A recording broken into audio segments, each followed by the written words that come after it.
Welcome to another edition of the Hoot and Holler storytelling series recorded live at the Grandin Theatre in Roanoke, Virginia. At Blue Ridge PBS, we are proud to be able to record, edit, and present these stories well beyond the confines of the sold-out main theater at the Grandin. There is no one else who can bring these stories to your screen besides Blue Ridge PBS. So if you like what you see, I hope you'll consider becoming a sustaining member of the station. For details, visit blueridgepbs.org and click on the Donate tab. And thanks. Blue Ridge PBS and Echo present Hoot and Holler, a live storytelling event recorded at the historic Grandin Theatre in Roanoke, Virginia. Hi, y'all. Hey. Whew. Welcome to Hoot and Holler. I am Lee Hunsaker. I am the boss lady, creatrix, story doula, scab picker, whatever you want to call me. I am, this is my baby, my passion, my everything. And you guys make it so every time. So thank you. This show, okay, I want to know who is first timer? I know. You'll be louder as the night goes on. You're being very timid right now, but the regulars will tell you it's going to get rowdy in here. So welcome if this is your first time, and of course, welcome back if it's not. I want to say hi to our season pass holders, and thank you all so much for loving us enough to come to 5 shows this year, and thank you for that. I have a lot of thank yous. I have a lot to say. First of all, how about the groovy vibes out in the lobby? So beautiful. I can't wait to go out there during intermission. I get too nervous in the beginning, so I hide back here, but I will be out there partaking of all the things. But so many people have chipped in to help kind of elevate this particular show into these beautiful, magical vibes. And I definitely want to thank them before we get started. First of all, of course, to the Grandin, the most magical room in our city. There could be no other place for us to hold Hoot and Holler. So it's the most perfect home for us, and we thank them so much, staff and Ian and James and Patrick and bartenders, everybody. Thank you all for always making us feel amazing here. It makes perfect sense that we're in this room, so thank you. Yes. I want to invite and thank and hands together for Blue Ridge Echo, who's here recording. We love them. We have so many of our shows are on their YouTube channel. Please support them and check them out. I want to thank some people who went like above and beyond tonight to make the vibes and the design. Joe Stanley, our beloved storyteller, did all of this design work and designed the playing cards. I hope y'all saw the playing cards out there. And the beautiful fortunes that our Queen Amelia at the so good at the box office was handing out. Hopefully you got one. If not, hopefully she'll be back around at intermission. I want to thank Joe and MB Wooten for the beautiful games and those like granny balls, those like magical medicine balls that they made for prizes. Edie for reading cards. Sam Lunsford, DJ. Corey Greer is here recording. My husband Jonathan, who puts up with an inordinate amount of attitude from me. A lot of neurosis and anxiety leading up to these shows, so bless his heart. He also decorated the Zoltar booth, which is so beautiful. So I love him and thank you wherever you are. He's also wearing an incredible cape tonight. Check him out. Okay. Let's see. Who else? Yeah, that's probably all for the moment. But also you, our audience, you make everything elevate. So every time you show up to these shows, we know we're doing something right. So every time we have this packed room of smiles and love and applause and tears, it means so much that you keep showing up. Tonight's stories, I knew the theme would be really cool, Wheel of Fortune, and I wondered what kind of stories would come in for this, but I could not have imagined how this has ended up. And you are in for such a cool show. Right? The vibe, like the elevated vibes, y'all. They're so good, and it's going to keep going all night. We have 8 stories. We'll do 4 in an intermission, so be sure to go see the games, get the fortunes, go see Edie, do all the things. Tip your bartenders. And then what else do I want to say? Just for anybody who is not familiar with Hoot and Holler or with me or my mission for starting this dream thing that has taken on a life of its own. The mission is that Hoot and Holler is a safe stage for all people. All people. Yeah. Yes. So that is first and foremost. I welcome all perspectives, all points of view. No one is not welcome in this room unless you're a and then you can go home. But that has never happened in 10 years. This is our 10th year. So thank you. We will escort you out if you become a... Okay. Anyway, these stories are told by grown-ups. They are for grown-ups. They are meant to build community, break down walls, show us that we are all human beings on this planet doing the best that we can in a crazy dark time. And I hope, my intention is that you'll leave tonight feeling inspired, excited by your community, meeting some new people, and knowing that Roanoke is such a groovy, groovy, groovy town, and how many incredible storytellers live among us. So we have 6 out of 8 first-time storytellers. So I love that. So all the love, we feel the love up here. So all the applause, all the smiles, just give it to them. Our audiences are legendary for the love that you give to us up here, so don't be shy. We feel it. And yeah, we're diving in. Are y'all ready? Okay. All right. I'll have more to say later. We got some new shows to announce and all kinds of goodness, just juicy, juicy goodness. I also real quick want to welcome Bill Trefiro and Jacob Krepanek, who are producing the Hoot and Holler radio show on WVTF, which is so cool. And if you have not heard it yet, every Sunday at 2 o'clock, we pull together 2 stories that have already been told up here, and we pair them. Some have been told years ago, some were at the last show, and we just put them together in this sort of magical, mystical way.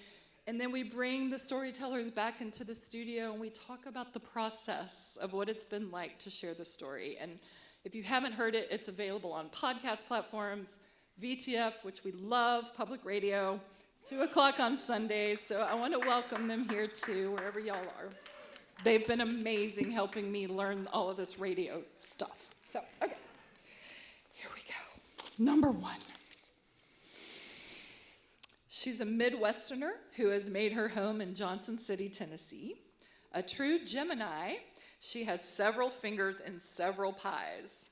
She's a writer, researcher, performer, tarot reader, breakfast enjoyer, and chaos gardener who values, above all things, building community through storytelling. With a Master of Arts in Communication and Storytelling, she lives by the words of Kate DiCamillo in her favorite book, The Tale of Despero. Stories are light. Light is precious in a world so dark. Begin at the beginning, tell a story, make some light.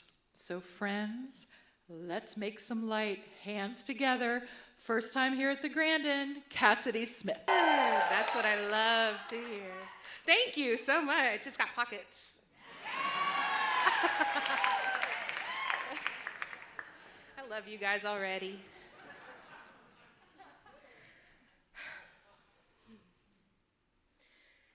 Inhale. 1, 1,000, 2, 1,000, 3, 1,000, 4, 1,000. Hold. 1, 1,000, 2, 1,000. Exhale. 1, 1,000, 2, 1,000, 3, 1,000, 4, 1,000, 5, 1,000, 6, 1,000, 7, 1,000, 8, 1,000. Repeat. Jesse's voice shook a little over the phone. I think I almost died. From thousands of miles away, the words knocked the breath out of my lungs, and a black, shapeless form crept over my vision, swallowing the room around me. All I could do was think and try to force some air back into my body. Inhale, hold, exhale, repeat, repeat, repeat. Tarot is an age-old divination practice using a deck of cards to interpret the movement of life within the ever-expanding universe. To me, a tarot reader of 12 years, there is no better card to exemplify the relationship between the journey of life and the art of tarot than the Wheel of Fortune. It serves as a reminder that no matter how bad things are, they're not going to last forever. But when things are good, it is your reminder to cherish and appreciate them because you only have them for some time. What goes up must come down, so to speak. So we begin with the creatures in the corners holding their books held aloft by wings, holding them steady in the air, and I could not feel less like them. I'm sometimes described as bohemian by those who like me but do not know me, and flighty as hell by those of me who love me enough to call me on my Unlike these creatures who stay steady, despite whatever might blow through, one gust of wind is enough to send me careening through space and onto a new path. But when I met Jesse, everything changed. Loving Jesse was so different than anything else I had ever experienced. It was a love that insisted on kindness and patience, and it was a love that persisted when the wind blew and I didn't blow away with it. And before I could understand really what was happening, I was suddenly desperate to be one of these corner creatures. Jesse was the wings that held me aloft, no matter what. Now I bring you to the outer wheel here. You can see that it has the letters T, O, R, and A. You can rearrange those letters into Torah, meaning law, Rhoda, meaning wheel, or tarot, meaning divine truth. They take on the meaning of whatever it is that you need in that moment, constantly shifting to take a new form. And when I married Jesse, this Wheel of Fortune began to turn up in my readings for myself over and over again like some sick magic trick. That never-ceasing, ever-rotating wheel was staring at my face every single turn. Surely, this was the universe's way of telling me that the good was outweighing the bad in my life, and balance demanded that it must be restored. So I began to look for signs everywhere. If he took an extra beat before responding to me, my mind went into warp speed, trying to figure out exactly at what point he had fallen out of love with me. If he decided to go to work just a few minutes early that day, I was checking the roadmap for new hazards. If Jesse sneezed wrong, I was on WebMD typing in symptoms that brought up results like deadly amoeba living in brain. I rearranged the letters on the wheel over and over, again and again. Torah, Rhoda, tarot, law, wheel, truth. Every moment was breathless. And if I stopped paying attention for even a second, it would all come crashing down around us. Now, the snake that descends down the side of the card does so headfirst, straight into without regard for the demands of time. And for me, the snake cycle went something like this. First, I observe. Jesse clears his throat twice in the span of an hour. He presses a hand briefly to his chest, just absent-mindedly, and he says he's feeling a little tired. Tired. Such a simple, innocent word. A word that in my mind has killed many a man. And then I diagnose. Clearly, this is the start of something insidious. It's a hidden illness that lurks beneath his skin, a slow-growing tumor, or some rare heart conditions that doctors always miss until it's too late to do anything about it. And of course, I Google again and again. I learn about symptoms that I never even knew existed, and I begin spotting them everywhere. Next, I create a solution. I suggest vitamin, more waters, less salt, a doctor's appointment, just in case. I begin to text him things constantly like, "Hello, my love, did you eat today? Have you hydrated? Are you okay? I'm just checking." And when I leave the house, I stand in the doorway just a beat too long, scanning him like a TSA agent searching for contraband disease. When my solution does not work, I spiral out of control. Because when he reaches his hand across the expanse of cushions between us on the couch, he still clears his throat. Because he's still human, he looks fallible. Intrusive thought, panic, Googling, monitoring, fleeting relief, and then a new intrusive thought is never far behind. It is a carousel at the world's creakiest carnival, and I am both the patron and only rider of this ride, and I am frantically throwing down my coin for tickets for a ride that I swear that I hate. And if I could just catch that snake before it reaches the bottom, I could stop the worst from coming to pass. And that was the bargain I made with myself and the universe. Vigilance equals love. Anxiety equals protection, and hyper-awareness equals devotion. If I could read every sign correctly, nothing could take him away from me. And this brings me to the rising Anubis, the god of death rising to meet my worst fears. Anubis does not wait politely at the bottom of the wheel where bad things live. He climbs. He ascends towards the light, towards the moments that shimmer with promise. With the enthusiasm of a deranged game show host, my brain begins to ask questions like, what's the worst that could happen? Behind door number 1, car crashes and ladders and freak accidents. Behind door number 2, undercooked chicken and a side of sudden illness. Behind door number 3, he realizes that I am too much. The more I loved him, the more my mind offered him up to disaster, like some ancient sacrifice to a god that I didn't even believe in. Love in my body became prophecy. If I felt too much joy, Anubis stirred. If I laughed too freely, he sharpened his blade. He stands beside me in the kitchen while a finger of gold sunlight reaches through the window to touch Jesse while he dances so terribly to Counting Crows. And it hovers when I think, this is it. This is happiness. My brain, ever helpful, reminds me, for now. At the top of the wheel sits the Sphinx, representative of wisdom, knowledge, and control. And it was me, so I thought. I was a tarot reader. I was the one who could interpret the symbols. I could pull meaning out of the chaos of the world, and people came to me for help. And if I could read Jesse like I could read the cards, if I paid enough attention, nothing could slip through the cracks. But the Sphinx still turns, attached to the same mechanism as everything else. The moment that I had most dreaded finally arrived. Jesse was leaving for a trip around the Caribbean with an old friend, and I was going to stay behind. I spent days, weeks convincing myself that he would be okay.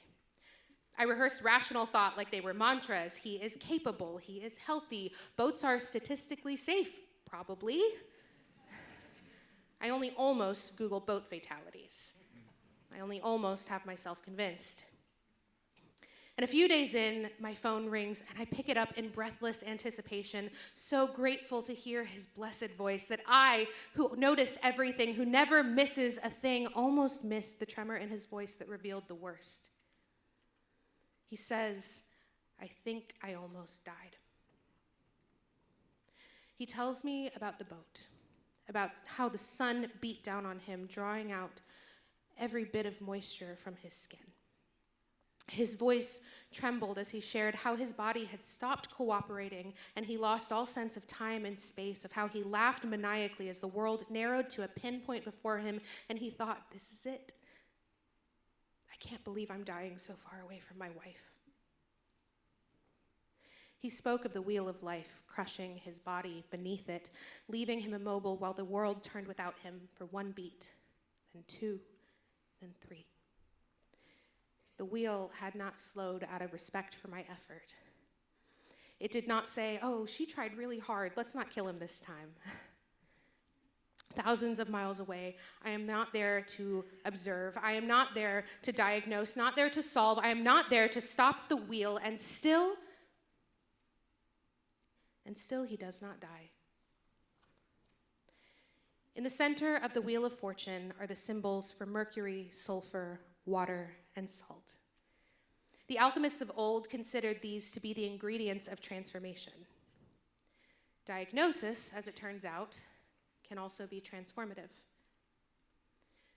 When my therapist first said the words obsessive-compulsive disorder to me, she did not say it like a curse placed upon my head. She said it like one might whisper, "You have a splinter." Oh, just that. I was shocked by how unsurprised I felt by the revelation. The wheel didn't stop, but suddenly, it made a lot of sense. OCD. Intrusive thoughts, compulsions, reassurance seeking, temporary relief, new intrusive thought. The diagnosis became the still point in the turning, not a prophecy of doom, but a name, a framework, a way to see the wheel for what it was, not an omen, just a pattern. Breaking the cycle does not look heroic. There is no slow-mo montage of me fighting some giant snake or battling the god of death. It looks a lot like letting a thought rise and fall without answering it. It looks like not asking, "Are you okay?" for the 4th time in an hour. It looks like sitting on my hands when the urge to check becomes electric, and it felt, quite frankly, like letting the house burn down around me while I held a cup of water and I choose not to throw it. Except the house is not burning. It's just a house, existing. Return to the creatures in their corners holding their books. The snake still slithers down the side of the card toward the bottom. Anubis still rises. The Sphinx still turns, and the wheel has not changed. But I have loosened my grip on its rim. The wheel is going to turn, whether or not I interpret it correctly. The future does not hinge on my ability to decode letters or symptoms lists, and loving Jesse does not mean safeguarding the future. It means standing beside him in the present without trying to wrestle tomorrow into submission. One night, we're lying in bed. The window is open and the air is cool, and he rolls toward me, his eyes heavy with sleep, and he says, "I am so in love with you." There was a time when a declaration like that would have summoned Anubis to the foot of my bed. I feel a familiar flicker of a thought, but what if? I inhale. 1, 1,000, 2, 1,000, 3, 1,000, 4, 1,000. I let that thought pass. I don't check his pulse. I don't place my hand beneath his nose to feel if he's still breathing. I don't reach for my phone. Beside me, he breathes in, he breathes out. Imperfect, unmonitored, alive. The wheel turns, and for once, I let it. Beautiful way to kick it off, right? We learned a lot about the card, and it's also, that was a really brave story. All of the stories are brave. That was something I meant to say in my little intro. To stand up here in front of 300 and however many strangers takes a lot of bravery and a lot of balls. So I just want to honor that. They've been working so hard. You know, we do one rehearsal only. I spend a lot of time on the phone with everybody, and we go back and forth, but these guys all just met each other Monday night for the first time, and so it's really magical when they all get to hear each other's stories for the first time and see how they all fit together for the show. So I always feel like I have this extra secret special knowledge, and I know how amazing it's going to be. So, anyway, Cassidy, welcome to Roanoke. All right, another first timer. We love. He's a longtime listener who fell in love with Hoot and Holler years ago. Recently, he realized that he needed to grow a set and tell a story of his own. He is neither, these are his words, he is neither bubbly nor vivacious, but he does love a good story and he loves to laugh. Extra, leaning in, Kyle Wright. 52/100ths of a second. That's such a short period of time, and it's haunted me for 26 years. In 1999, Who Wants to Be a Millionaire was a TV phenomenon. Yeah. Regis and his monochromatic suits were on prime time 5 nights a week. I tuned in each night, and after each episode, there was a 20-minute period where you could call in to qualify. So I would excuse myself to my home office, call in with my touch-tone speakerphone, and try to put things in order, like the fastest fingers around of the show. If you got 3 lists in correct order, they would take your information and put you in a drawing for a second round. If you got that right, you were in another drawing, and they would call you if you were going to be on the show. I got the 3 lists correct several times. I qualified for the second round twice. First time, I got it right, but I didn't get a call. Second time, I got it right. And the next day, I got a call from one of the producers of Who Wants to Be a Millionaire. In late December of 1999, they flew me and my wife at the time to New York City.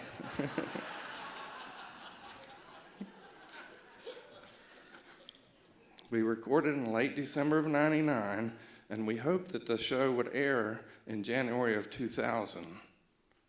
But that was all up in the air if the Y2K computer bug ended the world. We landed at the airport and took an escalator down to see a man in a chauffeur's uniform holding a sign with my name on it.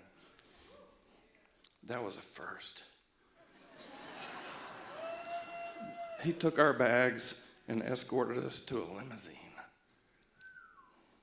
I'd never been in a limo before. It was so exciting. My wife wanted to do it in the back of the limo.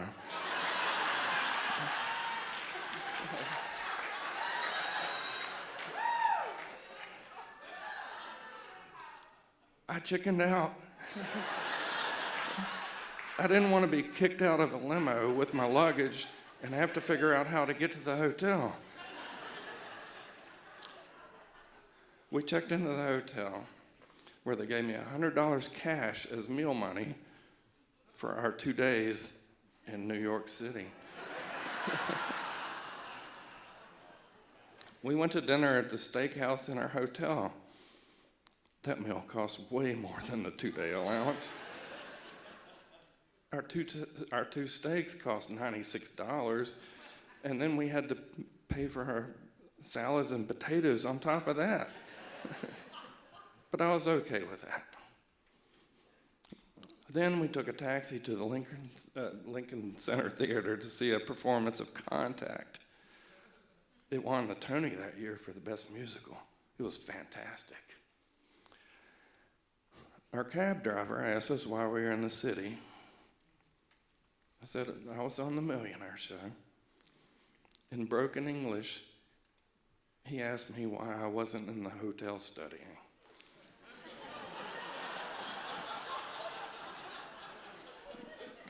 I explained that I had been studying for 6 weeks. I wanted to enjoy the night.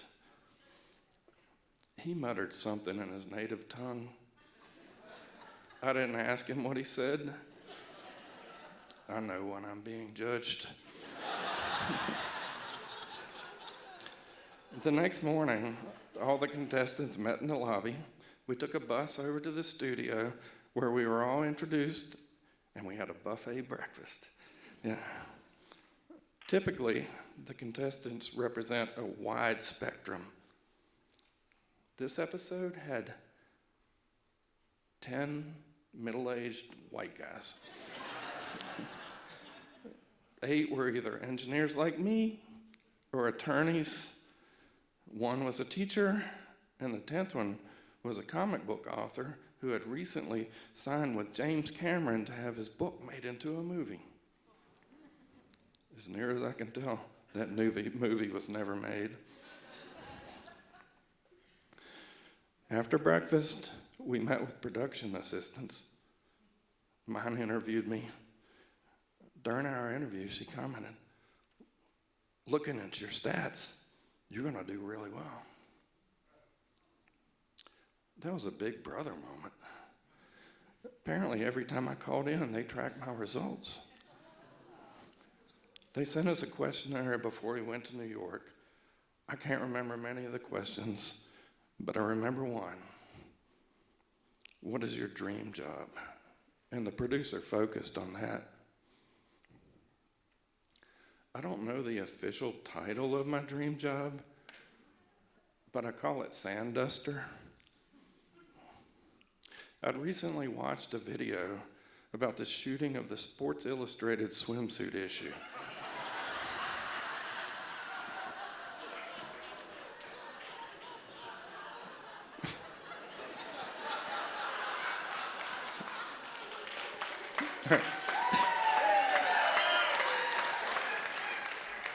In that video, there was someone whose job it was to take a small paintbrush and dust the sand off of the supermodels.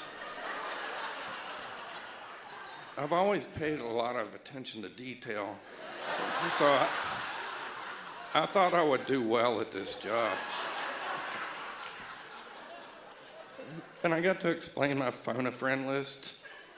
I had a college econ professor who was an expert at amusement parks, a cosmetic surgeon who would be my medical expert, our IT guy from work who was an expert on technology but also a military and political expert, Tommy Lee James, who was a songwriter in Nashville, had me covered for music questions, and my sister Netta, who always kicked my ass in Trivial Pursuit, was there for anything else. Netta did not want me to call. I was proud of my list. Next up, we went into the studio with the glass floor and the blue lighting and the seats and for the fastest fingers, and they played the music as we walked in, and I got chill bumps. We all practiced the fastest fingers round. It was a little different than when we were at home. You had to hit enter after putting them in order. We were all competitive, but there was an attorney from Atlanta, David Crosby. He beat us all in the fastest fingers practice. And you know the producers wanted him in the hot seat because of his name. Next up, we all got a turn in the hot seat. David Crosby nailed it. He was clearly the favorite of us to win $1 million. I got my turn in the hot seat. I was a nervous wreck. I was visibly shaking. One of the producers was asking our questions, and she was so calm and comforting, but I was struggling. She asked me a $100 question. What's bigger, a ping pong table or a bowling lane? I panicked like Ralphie in A Christmas Story when he talked to Santa. A ping pong table is wider than a bowling lane. I should have asked for clarification, but I said, ping pong table, final answer. She told me that is incorrect. But since this is practice, we will give you more questions. I got the rest of the questions right, but that was a shock to my system. After our practice round, we went to lunch. At lunch, all I could think about is how I blew the easy question. I beat myself up for an hour. I didn't eat. I hardly talked to my wife. I just kept dwelling on how I missed an easy question. Then I decided I had to put that behind me. I needed to just be present for the show. Win or lose, this was a chance of a lifetime. Next, we went to makeup. This is still the only time in my life I've worn makeup, but I should probably wear it every day. I could use some help.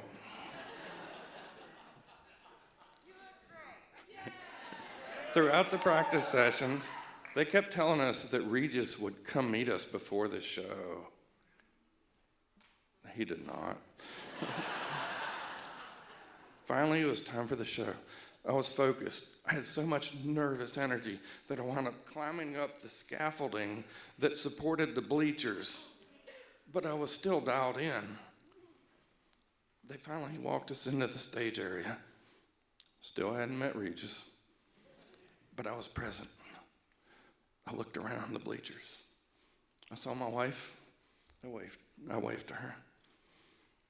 I saw the Karate Kid. Ralph Macchio was in the audience. I waved to him.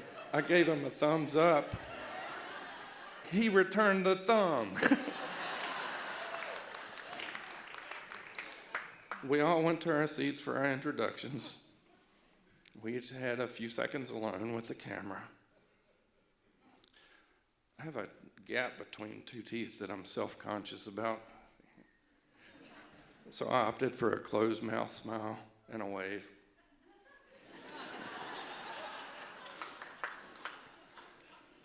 The show started with the carryover from the previous show. None of us knew the contestants or rooted for them. They actually went out after 2 questions. Next up was our first fastest finger competition.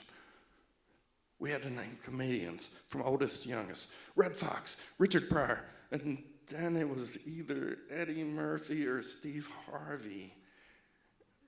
This was 1999. I'd never heard of Steve Harvey. Honestly, I still don't know who was older. I've Googled it, but I have a mental block on this issue.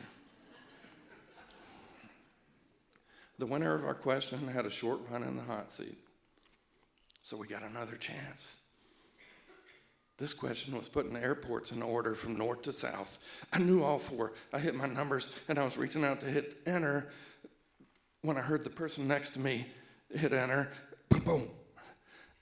I knew I had it right, so I could only hope he had it wrong. The results were posted on the big screen behind Regis. I got it right. But I was second by 52 100ths of a second. That's hard to live with. The thing you don't expect when you go through an experience like this is that you feel a connection to the other contestants, and you genuinely want them to do well. The guy that beat me was Glenn Harms.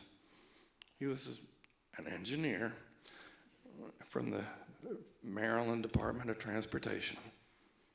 I learned that he had a 12-foot wide townhouse in Baltimore. Apparently, Baltimore based the property taxes on road frontage, not on square footage. I learned something that day. Glenn got his first several questions right. I knew all of them.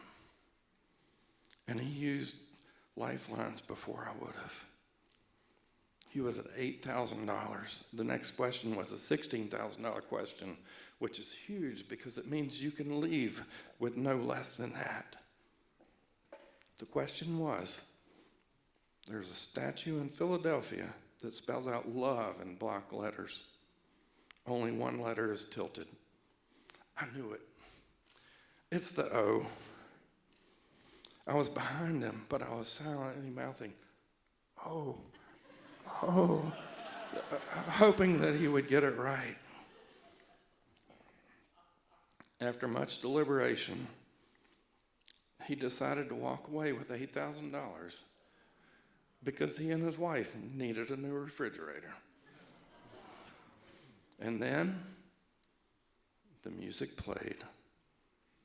The show was over. 52 100ths of a second. I tracked down David Crosby after the show to see what happened to him. He said, "I got both of the fastest fingers right, but I forgot to hit enter both times." I wonder if David Crosby has ever been on a stage in Atlanta telling his version of this story. After the show, they had a town car, not a limo, take us back to the airport. In hindsight, we should have done it in the limo on the way in town.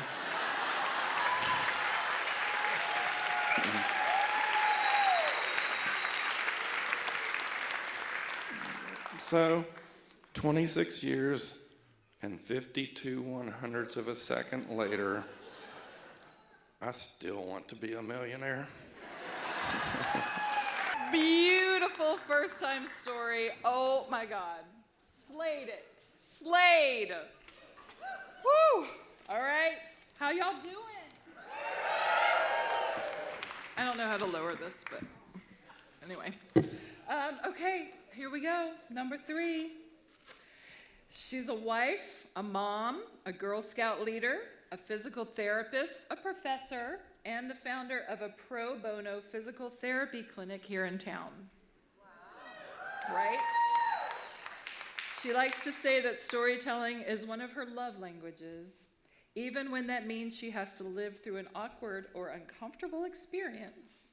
A big part of her will still be excited for the story she'll later get to tell.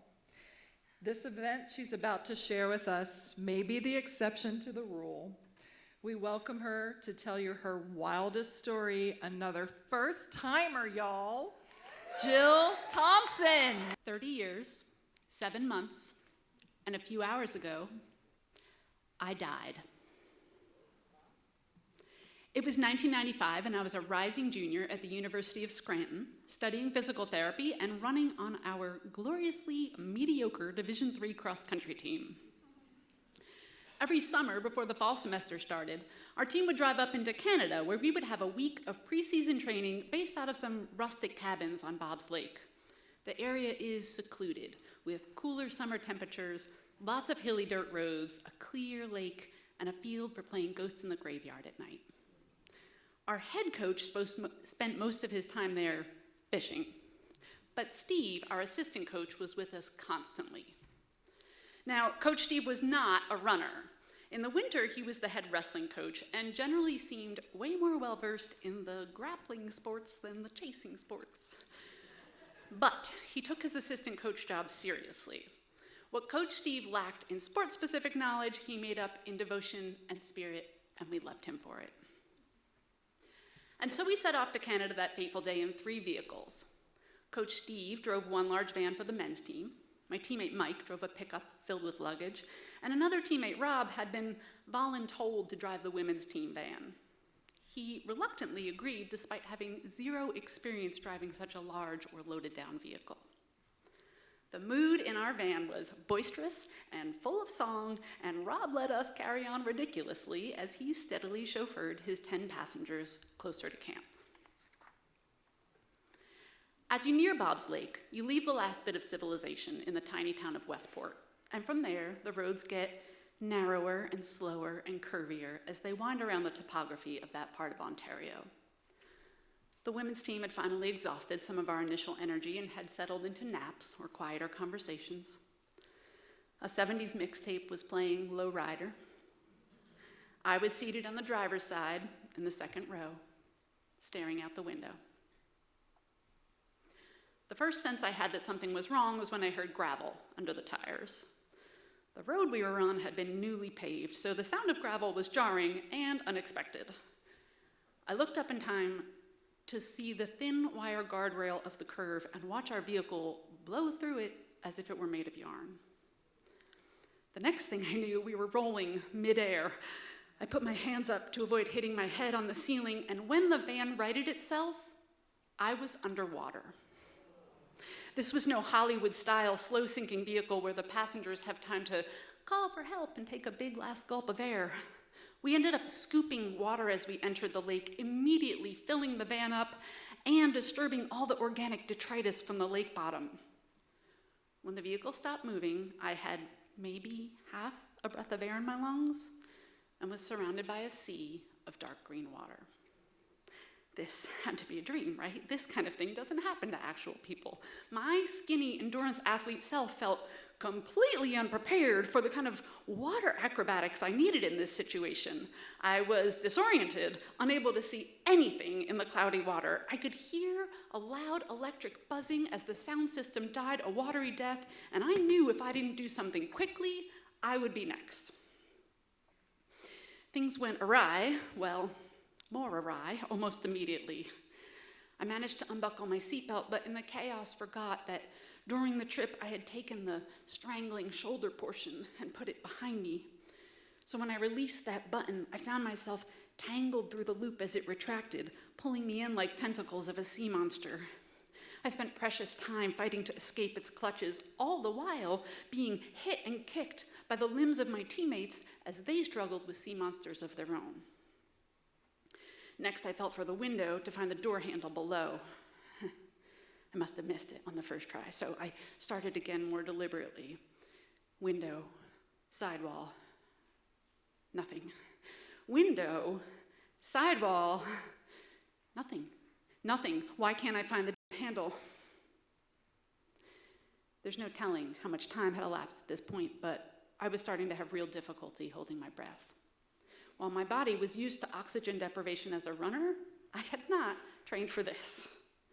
I struggled not to inhale, but my brainstem vetoed that idea. Each time my body opened its mouth to suck in air, I forced myself to swallow the algae and the muck. I tried to keep searching for the handle, but trying to override my natural breathing reflexes was taking more and more of my energy and attention. I knew I was in real trouble when my vision stopped working. Instead of opaque shades of green, I suddenly saw black and white static, like when your old TV antenna got knocked off balance in the middle of Wheel of Fortune. My last thoughts were filled with anger, at myself mostly, for not being able to self-rescue, and sorrow for my amazing parents having to bury their oldest child. I pictured a giant funeral with 11 caskets and 11 grieving families because I felt so strongly that if my calm, plan-making self couldn't get out of this situation, then obviously no one else could either. And I grieved my future life. I had spent 19 years preparing for what I was going to be when I grew up. And now I wouldn't get that chance. The next memory I have is of my friend's face staring down at me. Anna Maria was soaking wet and had blood running down in rivers from a deep laceration at her hairline. My first words were, "Anna, are you dead too?" She huffed, "No, we're alive," and gestured off to my left. I did not believe her, but I slowly turned my head and saw absolute mayhem. Over 30 soaking wet people, some victims and some rescuers, were all lined up on that gravel shoulder in various states of disarray. Teammates were huddled together. Locals had come over in their fishing boats. Folks were giving first aid where they could. Brooke was inexplicably topless and bleeding profusely. And next to me, so close I could have reached out and touched her if I had the energy, was my friend Elena. She was not breathing and blue, not quite like a Smurf, but not far off either. In a haze, I watched them resuscitate her, watched them turn her from blue into pink, just as they had done for me only moments before.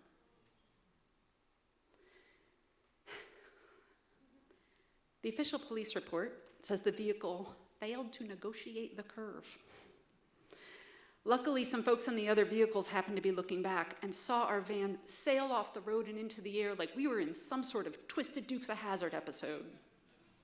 They slammed to a stop, sprinting back and scrambling down the steep bank to the water's surface. The van had initially settled at an angle, with the back edge of the roof just a few feet underwater, but the front over 8 feet down. Yeah. Contrary to my own assessment of the situation, 8 people had been able to self-extricate and were found bobbing in the cold water. Some of them, who had been seated in the back, had been closer to sunlight and broken windows and managed to find their own way out. More of them have no memory of how they exited the vehicle. They remember being shocked to find themselves all of a sudden treading water in the middle of their road trip. 3 of us had been sitting clustered near each other in the darkest part of the van with no broken windows nearby, and we were missing from my coach's harried head count as survivors started clawing their way back up to the road. My teammate Mike had managed to open the van's back hatch and pulled out all our luggage, trying desperately to find anyone stuck inside. He eventually found Elena, unconscious, not breathing, and brought her to shore. Coach Steve approached from the driver's side of the van and didn't see any broken windows. "Throw me a rock!" And palming it, he dove to punch through both side windows against the pressure of the water. This took him a few tries, and when he finally broke through the first one, Anna Maria popped through like a mermaid and was helped to shore. I was still missing. Coach Steve dove and dove, searching frantically each time until his air ran out, becoming more and more exhausted. He found the energy for one last dive, and as he felt around in that deep green soup, he felt hair. I had hair past my shoulders in those days, and like a cartoon caveman, Steve grabbed a fistful and pulled me up out of the broken window and to the surface. It is estimated that I was underwater for about 5 minutes.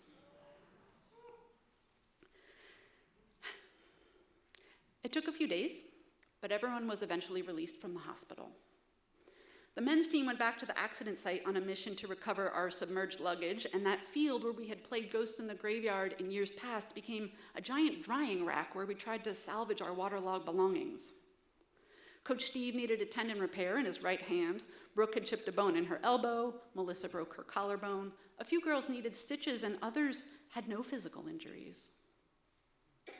Elena and I had lungs filled with so much water, it was difficult to walk more than a few steps before needing a break.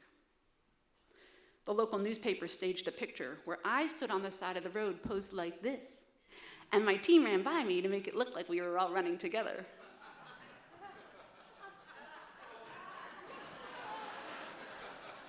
I didn't even tie my shoes.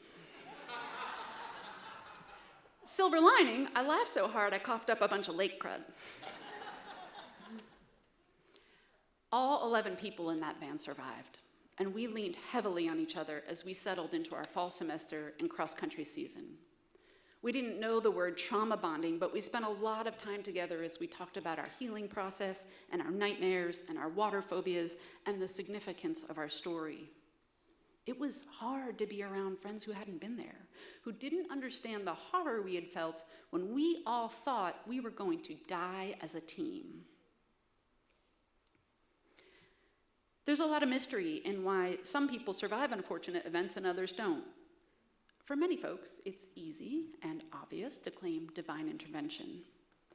But I don't think that's quite fair to the ones that don't make it or to the ones that do. After decades of reflection, I can say this. I believe in luck, I believe in love, and I believe that we will all have moments in our lives where we need to rely on the strength of others to make it through. As infants, as elderly, or somewhere in between, Life is more magical when we come together, and it has been a gift to be able to demonstrate that through my family, my career, my Girl Scout troop, and my volunteer work.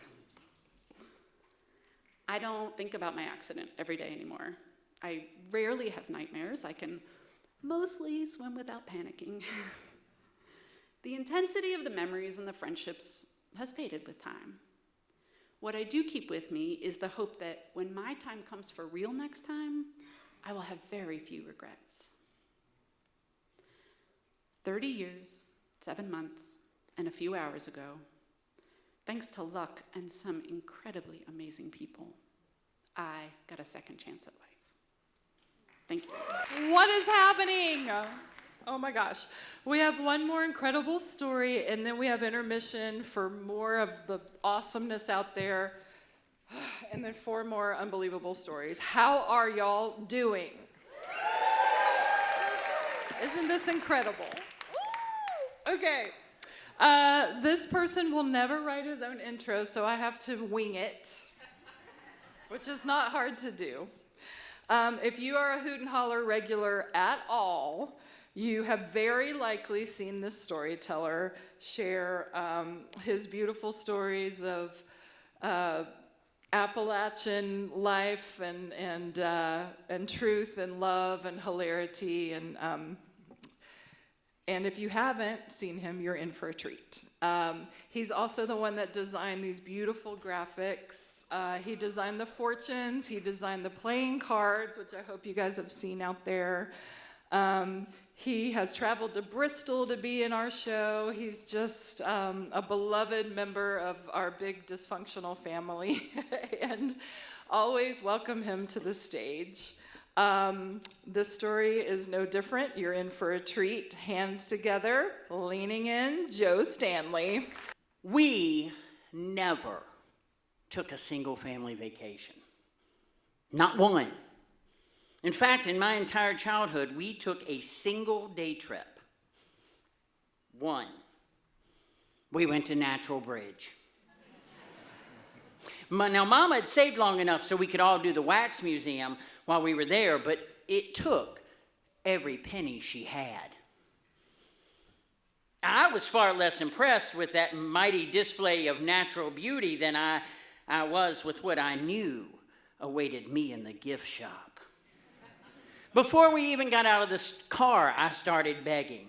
I knew we didn't have any money to buy things, but looking's free. All the way down the steps, under the bridge and back, through the wax museum, the Hall of Presidents, even through the sacred wax Last Supper, complete with thunder and lightning. I kept after Mama. Please, Mama, please. Please, Mama. I promise I won't ask for anything. I just want to look. Well, when I think about it now, they probably ought to have had a wax replica of my mother standing next to Jesus in that Last Supper. Because if there was ever a saint, that woman was one. As we left the museum and that cowboy automaton wished us happy trails, I saw Mama look over at Daddy and raise her eyebrow, and I knew I'd won. She said, "Look. That's all we're doing is looking. Do not get me in there and ask me for anything because I just don't have it. I mean it."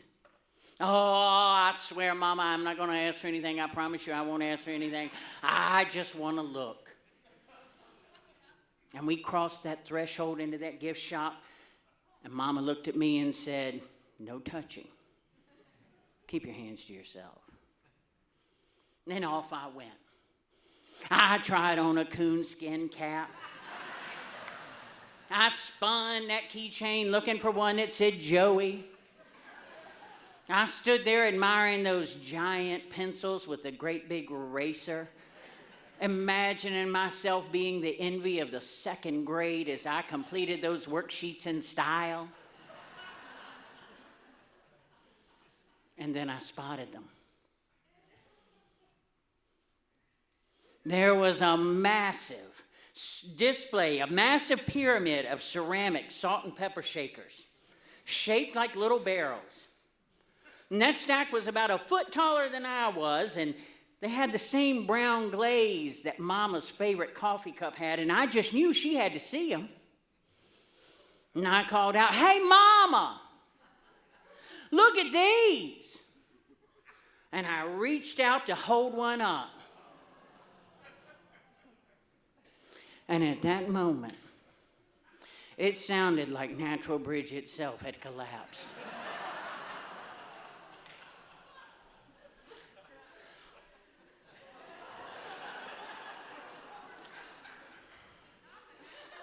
More than 100 shakers came crashing to the floor around me. The only one that didn't break was the one I was holding over my head.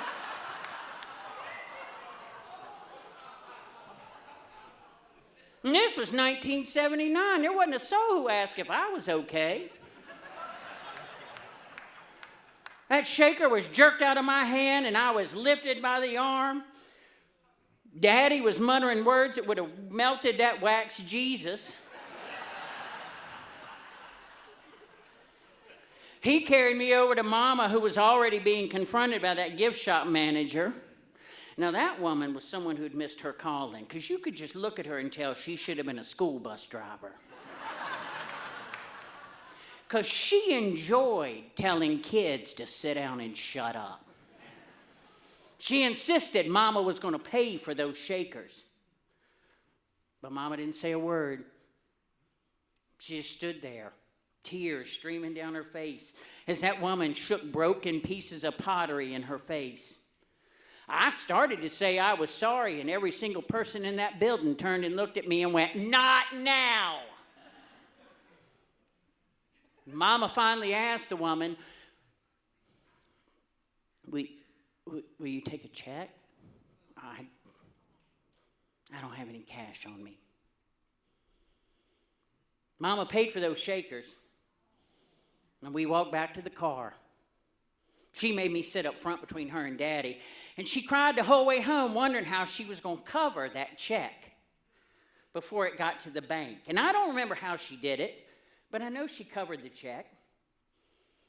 They always seem to make things work out. I know it wasn't easy, but they were never afraid of hard work, and they tried to teach us the same thing. In the winter of 1982, my aunt, she told us about a trip she was taking. Ooh, it was an extravaganza. Niagara Falls, the St. Lawrence Seaway, Montreal, lots of little stops in between, and it was all in the comfort of an Abbott bus. Well, my aunt asked if we wanted to go before she asked my parents if we could go. The trip cost $550 each, and Mom and Daddy just didn't have $1,100 laying around. But my Aunt Ann, she had a solution. Now, Ann was the queen of the side hustle long before that was a term that we used. She sold Avon, Tupperware, Princess House. She did catering, made crafts, and on the side, she ran lotteries that I'm not sure were entirely legal. Where there was a cost, Ann had a way. She had my sister and me sign an agreement. She'd front us the money, but we had to pay her back before the trip. And every Saturday between then and the trip belonged to Ann. And each Saturday morning, she'd pick us up at 6 a.m. And we'd go out on Williamson Road to where the old Krispy Kreme was. And we'd buy 100 dozen donuts. And Ann would drop us off in some random neighborhood.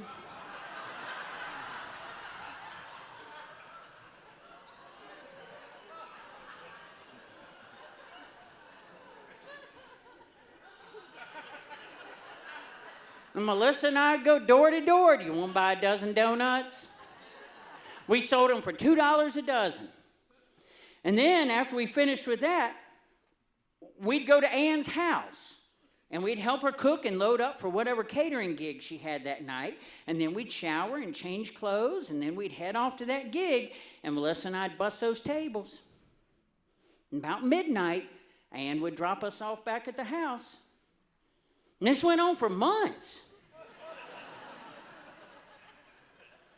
But every Saturday night, I'd collapse into my bed, dreaming of being a world traveler with my own spending money. Then about a month before the trip, my grandmother announced that she was going too. I had two grandmothers. One drank way too much, and the other one could have benefited from a nip or two. And this was the second one.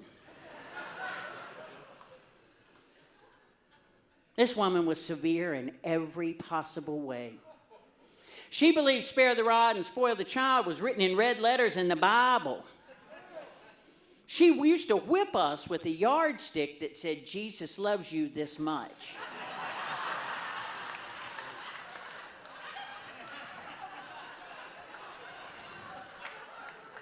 And she'd do it, no reason, just to make sure we didn't get above our raising. Now, Mama said we didn't have to go on the trip, but we wasn't getting that money back. No refunds at this point. Melissa, my sister, she said she'd go, but she wasn't going to sit with Granny on that bus. And just like that, my fate was sealed. The morning we left, Mama helped me tuck my spending money safely in my wallet, and she made me promise I'd carry it up here in my front pocket. She hugged me tight and said, I love you. Remember Natural Bridge.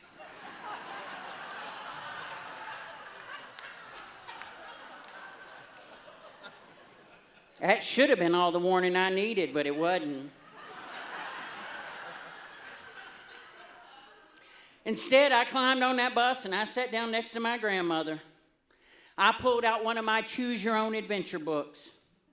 Granny snatched it right out of my hand and said, if you got time to read trash like that, you've got time to read the Bible.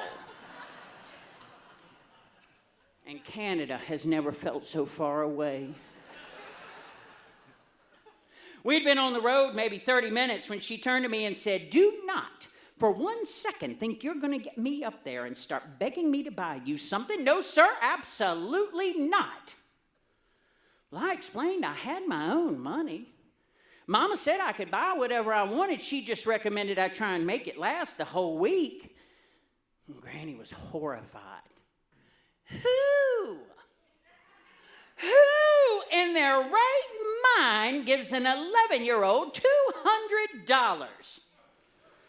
She said that I would lose it. Or worse, I'd spend it on candy. Then she held out her hand and said, give it here. Yeah, but my granny wasn't somebody you said no to. So I pulled out my wallet. I gave her my $200. She folded up in her hand, and she got up and went back to the bathroom 2 rows back. That night, we stopped in Binghamton, New York, and stayed at a Howard Johnson's. It's the first time I'd ever stayed in a hotel in my entire life. And that A-frame restaurant out front seemed like the fanciest thing I had ever seen. Now, part of the deal was that I had to sit with Granny on the bus, but Melissa had to share a room with her. I got to stay with Ma and Ann. And we just turned out the lights when there was a pounding at the door, and I suggested we hide. Nan told me to hush, and she opened it up. And there stood my grandmother in a full floor-length flannel nightgown, wailing at the moon, and Melissa behind her, rolling her eyes. Granny pushed in the room, yelling, it's gone! It's gone! It's all gone! And Ann said, what's gone, Mama? And Granny cried out, the money! I looked everywhere. It's simply gone. At which point I jumped out of bed and said, you mean my money? And Granny snapped back, "That was never your money. Your daddy works way too hard for you to take his hard-earned money and spend it on junk." And I reminded her that I earned that money. That was my money. Well, Granny started for me, and Ann stepped in the middle. And Granny cried out, "I don't know how it fell out of my brassiere." And I said, "What's a brassiere?" And Ann said, "Your bra?" "Mama, you didn't put the money in your bra." And Granny cried, "It was an accident."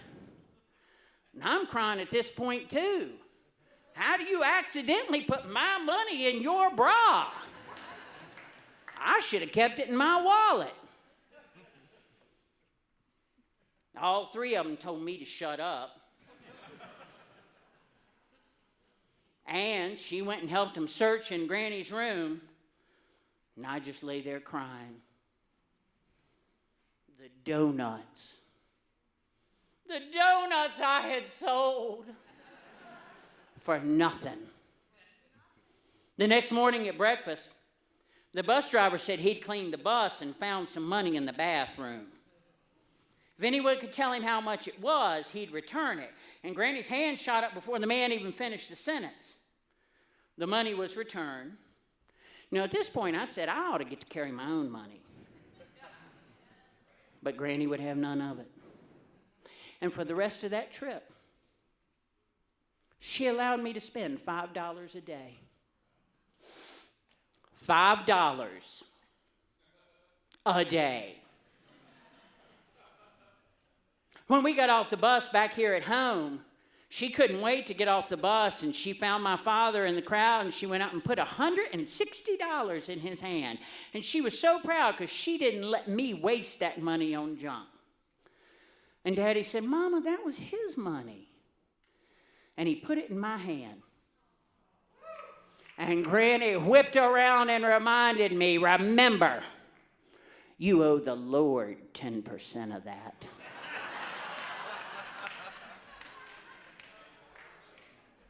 And I thought, I wish you could hand it to him personally. It's intermission, y'all. There's so much good stuff out there. Play the games, buy some custom Hoot and Holler playing cards, go see Amelia for fortunes, line up for Edie. She won't have a lot of time, but she brought business cards. We have 4 incredible stories after this. Stick around, give everybody some love. Thank you for being here. We love you. Every time, I just wish we could make this into like a 24-hour pajama party, right? I do have dreams, y'all. I do have big dreams, so just stand by. You might see something like that, a whole 24-hour situation, because it's just too short. Okay, here we go. I have a few announcements first before we bring out our next storyteller. So we're gonna announce Hot Tip, which we always do in the room before we put stuff on sale to the public. Our next show, which is not exactly a Hoot and Holler, so this is kind of a one-off. So this does not include season tickets, but this is going to be a fundraiser and raising awareness for the Roanoke Prevention Alliance and Blue Ridge Behavioral Health, who we love. I love working with nonprofits, and they have asked me to help do some story coaching to tell some really important, beautiful stories about resilience. So it's going to be like a night full of hope and beauty, and Sam will be here. It's going to have the vibe of a hoot, maybe not as rowdy, but this heart and soul of beautiful, true stories. I think we're going to have some teens and some youth in here, maybe some dance and poetry and spoken word. And it's going to be a really special night, and all the proceeds will go to the Roanoke Prevention Alliance. So I'm super excited to be a part of it. Those tickets are on sale starting tonight, and we'll blast it out on social media. But this is like your hot tip to get a jump on it. It's going to be a really special, beautiful night. So Those tickets are also through the Grandin website and through this, whatever those are called, barcodes, or no, QR codes. But there'll be more information upcoming about it, but it's going to be really special and hopeful and full of community love, as all of these things are. So put it on your calendar. The next one, I wasn't going to announce tonight, but I just figured why not, because it feels like it's a million years away, and I wanted to just have this on your radar. It's the next kind of full-blown hoot. Oh, but first I want to announce one other thing. May 27th, y'all, on this stage, Stimulator Jones, a.k.a. Sam Lunsford. Yes. With Cinematech, and J-Stop Latin Soul, like two of the greatest high-energy bands, will be in support of this incredible, multi-talented, genius musician. If you have never seen him perform as Stimulator. Thank you, yes. Yes. I'm not just a DJ, I'm a songwriter, musician, multi-instrumentalist, and May 27th, I'm going to be on this very stage with a whole bunch of the most talented musicians in this town, and Yes. it's going to be really amazing. Yes. So tickets are on sale now. Yes. Please come out and join us. Totally. You won't regret it, trust me. Yeah. This is going to be a barn burner of a night, legend. And yes, he is not just doing this brilliance. Wait till he gets up here behind the mic. He's amazing. So let's support the fam.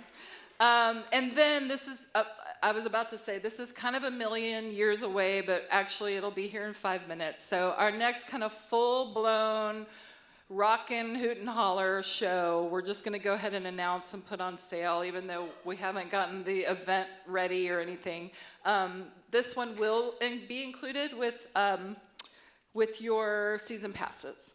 And that theme is Earth, Wind, and Fire. And I just know the stories are going to be incredible. I just already know it. So soon-ish, I'll open the storyteller call. That I am imagining that, literal Earth, Wind, and Fire, and whatever that means to you. So I'm really excited about how that's going to take shape. I don't know yet, but I already know in my witchy self it's going to be gorgeous. That's August 27th here at the Grandin. So hot tip, y'all know these are going to sell out, so you might as well just go ahead and grab them. Just go ahead and grab them. And then you don't have to worry about all the hassle of trying to get in here. Just get in here. Anyway, it'll be beautiful, but follow social media for storyteller calls and all that stuff. But we would love to always have you back, always. Okay. Whew. We have 4 more unbelievable stories, mind-boggling, beautiful stories, and we're going to dive right in. Y'all ready? Okay. Whew. With tonight's performance, he will have told enough stories at Hoot and Holler to qualify for membership in the local 113 of the International Union of Long Talkers. Long talkers, bull and raconteurs. His driver's license picture doesn't look like a mugshot. It looks like he just killed somebody. He's 5'10", but swears he was 6 feet tall until just a little while ago. And he doesn't blame age or gravity so much as the unbearable downward pressure of living in the United States in 2026. He's a lifelong writer, but is mainly here for the attention.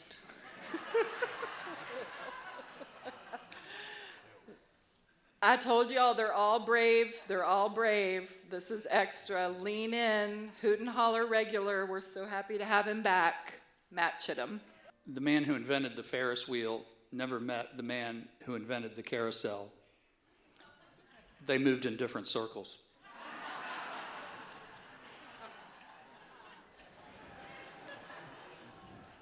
Okay, hold on to that laugh, because we're going to be quiet for a few minutes now. On Monday, March 27, 1995, I walked to my desk in the Roanoke Times newsroom to start my 3 to midnight shift on the night police beat. Before I could sit down, the photo editor stopped me and handed me a scrap of paper with a Vinton address on it. I needed to get there right away, he said. The photographer was already there, but we were behind on the story. A 5-year-old girl had slipped under the wheels of a school bus as it pulled away. She was dead. It was my 29th birthday. I had a master's degree, a wife, and a dog, but not a career. Not quite. I wasn't a real reporter yet. I was still just a cub with the title of editorial assistant, making $8.50 an hour. Most days I listened to the police scanners and called police dispatchers all evening. My editors had faith in me, and I was on the right path, but I wasn't there yet. Without sitting down, I grabbed a pad, a handful of pens, and a portable police scanner. I checked the city map on the wall for 467 Vale Avenue, and I took off. When I got there, what I found was the emotional buzz that always lingers after a public tragedy. People milling around with grave looks, shaking their heads, speculating. The bus, the police, and the ambulance were long gone. The photographer, Don Peterson, was still there, and he pointed me to some children standing along the porch railing at 467 Vale, the little girl's slightly older siblings. Ordinarily, I wouldn't approach 7- and 8-year-old kids without their parents around, but I was already feeling some pressure. I was behind on a fast-developing story, and I didn't have anything I could write yet. But here I'd stumbled onto 2 eyewitnesses. It was the first of what turned out to be a series of finds that day that would lead to writing a story that would help launch my life in journalism. The sister and brother, Paris and Chance, didn't know what I knew. Their little sister Shayla was dead, and they had seen it happen.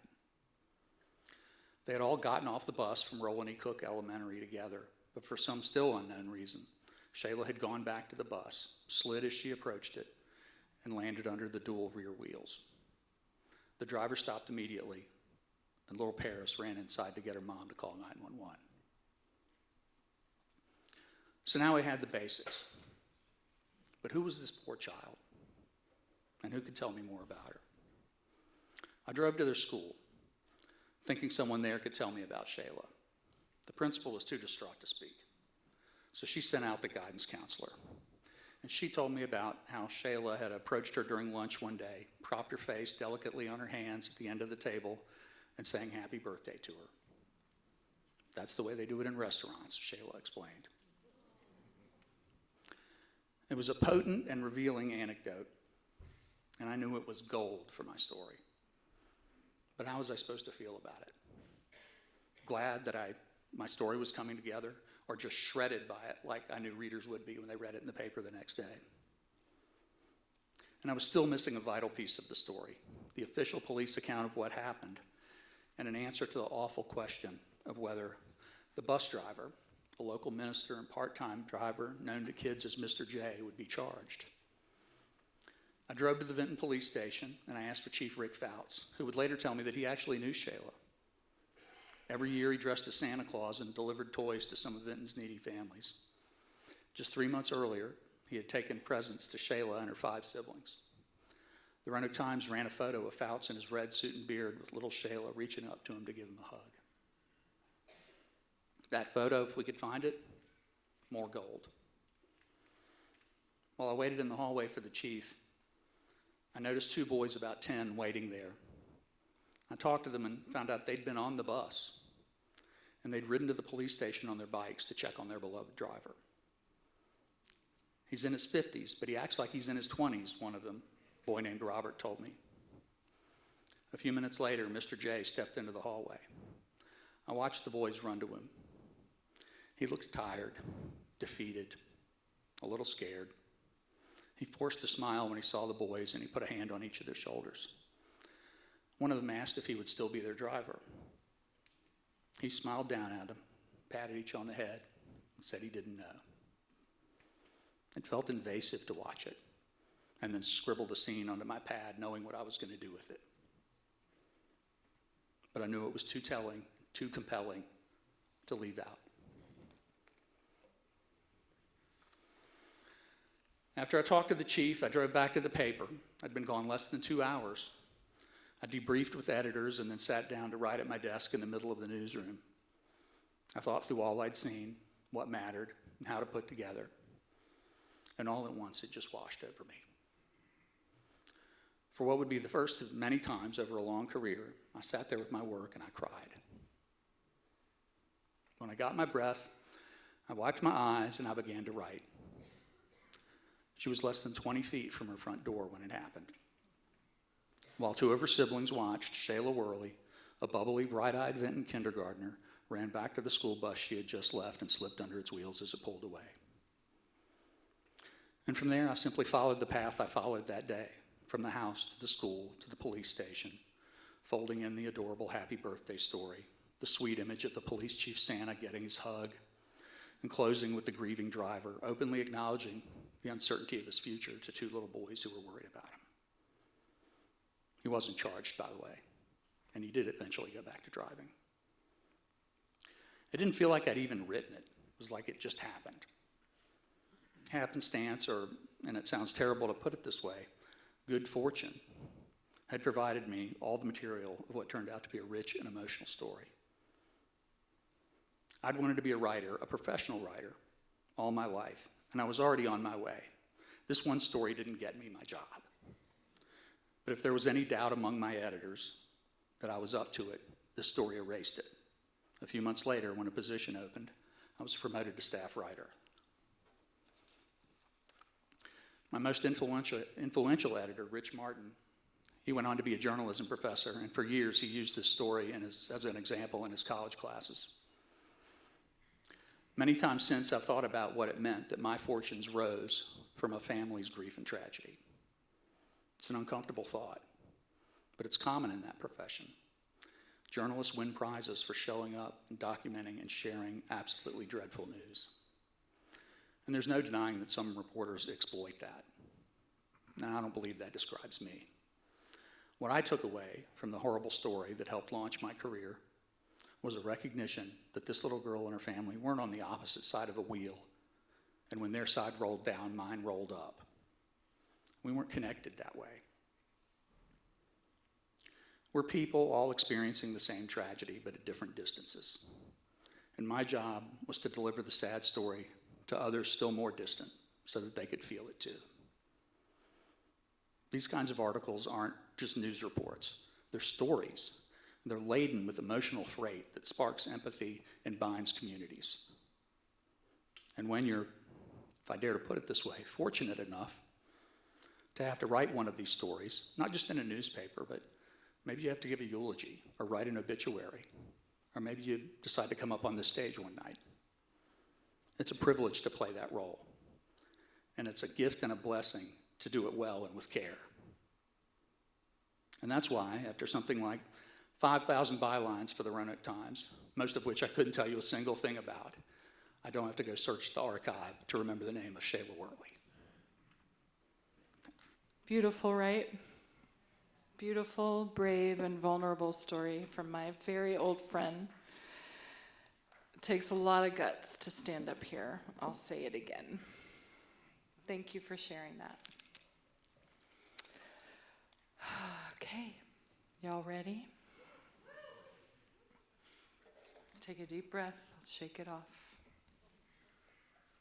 Our next storyteller, he's a Korean-American author of the novel The All-American from W.W. Norton, 2023, which is about a Korean-American kid raised in a rural Western Washington trailer park who dreams of playing American football but gets deported and conscripted into the Korean Army. His work has appeared in wonderful places like the North American Review, The Rumpus, Electric Literature, and others. He teaches creative writing at Hollins University. Keep up with him at joemilanjr.com, and you're going to want to. First timer, welcome to the stage, Joe Milan Jr. So, in my second month studying Korean at a university in Seoul, I had two epiphanies. But first, let me teach you some real Korean right now. Okay? Will you do it with me? So repeat after me. Ah. Pa. T. Apate. Apate. Apate. That was my first epiphany. I needed an apate. That's Korean for apartment. Actually, what I really needed was a one-room studio apartment, because I was getting kicked out of my college dorm room for too many demerits. Actually, that guy was getting kicked out for too many demerits. I was 24 and I loved nights in Seoul. Subways led to neon-lit roads with these little pojanggachas, like food stalls with fish cakes and more skewered on sticks. And rows and rows and rows of bars called hofs and dance clubs with names like Club Monkey.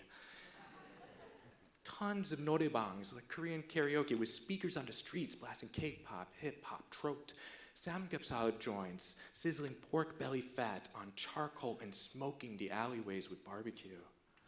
Seoul nights meant me skipping curfew and arriving at the unlocking of the dorm doors with my head thumping and a fist clutching the original energy drink, Bacchus.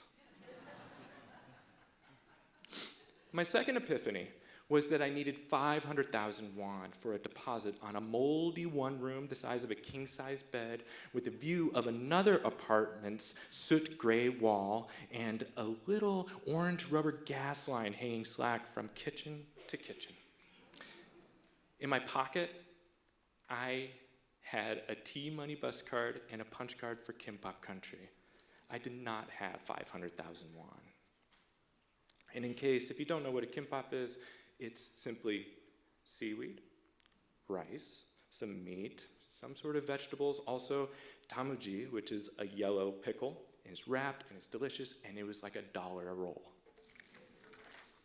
I had blown all of my money from my first year teaching English in Korea on tuition and the dorm room that I shared with this Brazilian Korean guy who spoke like 5 different languages, not English, and he was always praying for souls like mine who ran into the night.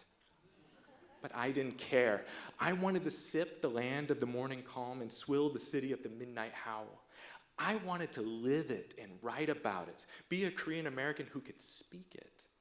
Not laughed at for not knowing how to say what my hobby was. Not laughed at and reminded that real writers get paid to write, not dream and talk about it. To be real, that was what I wanted. Not just somebody broke. I scoured the Cork message boards on campus for a teaching gig, anything, when I saw English writing contest. First prize, 1 million won. That's like about $1,000. There was contests for fiction, poetry, essay, and there was a category for foreign students just like me. It was like a message from fate. What better way to be real than to lay it all out on the line? Not by teaching kids some English lessons, not bumming and begging money from friends, not just dreaming, but prove that I could be a real writer and get my deposit paid for a thing I wrote. So I deleted my games from my raggedy laptop, retaped and jiggled that power cord just right to keep it running. I skipped classes, I skipped study sessions, and I wrote. And rewrote and rewrote. I didn't look for teaching jobs or gigs or anything. I had to make this all or nothing. Win it and get a warm place to sleep.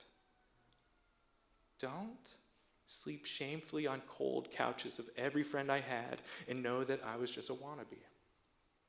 I wrote an essay about that first year in Korea teaching, how I had, for the first time in my vast 24 years of life, hung out in a global village of an expat bar, the kind of place with black painted walls and people from Europe and Oceania, Africa and the Americas who came and went and scrawled their names in chalk on those walls, munched on rolls of kimbap, drank soju and a terrible beer called Height, and fought over the pool table and fought over the computer with the Winamp playlist that somehow always deleted itself and reset to Champagne Supernova. I poured my heart out about how I, as a Korean American, struggled in my mother's mother tongue to say, 안녕하세요, hello. And while sitting on the floor at the low table staring at some platter of seafood, 저 낙지 아직 살아있어요? Is that octopus still alive? I dreamed of a day when I could speak well enough to hear the nuance of 제사, the ritual for the dead, the true meanings of jong, the connection of the Korean people, and han, the shared sorrow of the Korean people. I worked harder on this essay than I had ever worked on anything I have ever done in my life. And when I could no longer see a misplaced comma, I turned it in right before the deadline, and I was proud and terrified and still very broke. For a week, I worried and thought I should have looked for a gig instead because I couldn't find any then. And all my friends said that I was an idiot for trusting this wheel of fortune. But guess what? The email came. Wow, I didn't get first place. I did get second, which was fantastic because it was exactly 500,000 won. Like $500, exactly what I needed to get that fat key to that tiny room with the view of a wall and around a corner from a 7-Eleven and a kimbap country. But that would be my tiny room that I got for something I wrote, something I earned from just pouring out all I could out of myself and onto the page and share with people who wanted to read it. It felt good. This is what a real writer feels like. And I knew I could do this thing, and I saw my future. Essays, stories, novels, jumping on a couch for Oprah. And if this could happen, all of that could and would happen if I just kept on pouring out all of myself into writing. The next time I would get first place, I would make this dream come true. There was a big banquet for all the winners of the different writing contests, Korean and foreign. It was swanky. It was the kind of spread where they had filet mignon, wrapped in bacon. They had platters of hue, sashimi, of salmon, of sea bass, and of rockfish on fancy little leaves beside little twisted lemon slices. I figured I'd get to meet the person who beat me and got first place. Probably some bookish type, you know the kind that's been writing books since they were 7. That wasn't me. I was one of those kids stuck in the special reading classes. I struggled to read, to spell, to write, all through my years of school. I was never supposed to be a writer, but serious writing found me in Korea, first with journaling, and then when I tried to turn a really bad screenplay into a really good novel, but it still turned out a really bad novel. But I found that moment where I could just write and write and write and write, and I had this feeling like this was the first time I actually knew what I thought, who I was in that moment. It was like a moment of Zen. There were a lot of categories, and my Korean wasn't good enough to understand what was going on, but I looked around, and I didn't see any of the foreign students that I knew from my dorm or from the classes. They called for all of us winners to go up, and we got these nice trophies that looked like little glass tiles and our checks, and the audience applauded, and we blushed, and we bowed, and we scurried back to our seats to feast. I had no idea who this first place winner was, or if they were even there. Imagine that, getting first place and skipping a banquet like this. I wasn't sitting next to any of the other winners. Instead, the MC who spoke English sat next to me. So I worked up the courage to ask him, "Yo, who won first place?" He said, "No one. You were the only foreigner who submitted anything."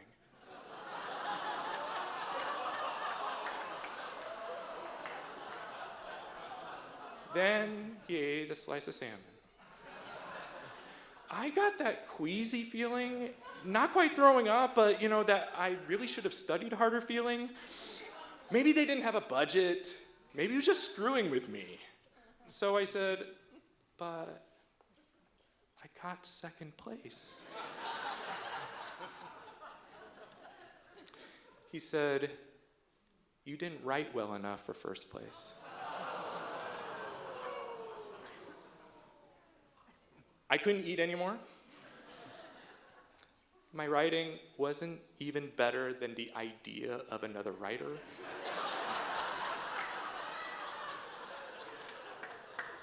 I had gotten second place in a one-horse race.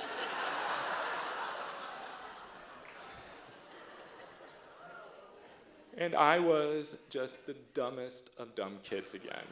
I couldn't speak Korean. I couldn't write well enough in English. Maybe I couldn't even read. I was never supposed to be a writer. That night, I stared up at the orange light hitting the clouds, and you know what I did?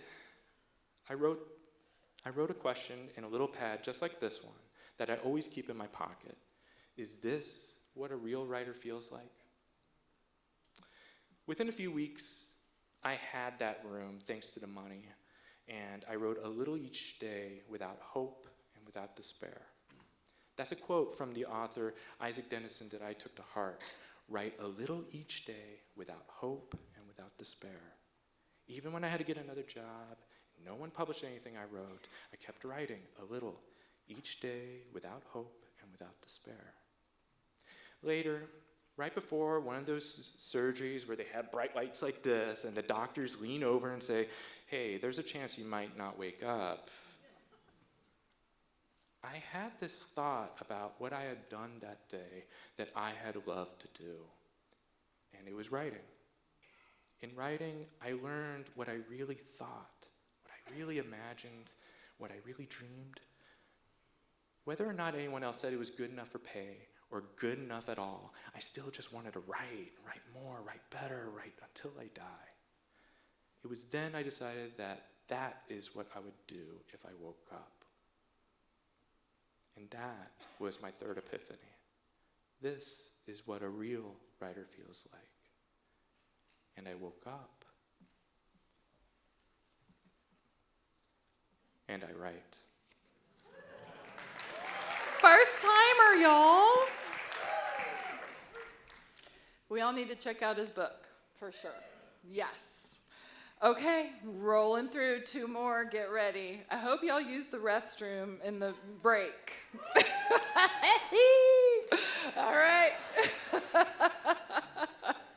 Our next storyteller is what happens when you give a curious kid access to engineering software and never make him stop. He spent a career solving problems most people didn't know existed, usually with a mix of skill and stubbornness. Outside of work, he builds things, products, apps such as supnoke.com, an awesome app. Y'all should download it. It's so fabulous. It's a free app dedicated to all events in Roanoke. And other side hustles, mostly because sleep is overrated. He's from Michigan, Colorado, and now makes his home in Roanoke and is in love with this community. He is a champion for Roanoke, one of my dearest first-time storyteller. Lean in, Craig Dennis. Okay, so the oak table in our kitchen was my mom's pride and joy. Not in a, this is a nice table way. In the table was basically part of the family sort of way. It was heavy, solid, the kind of oak table that could survive a tornado.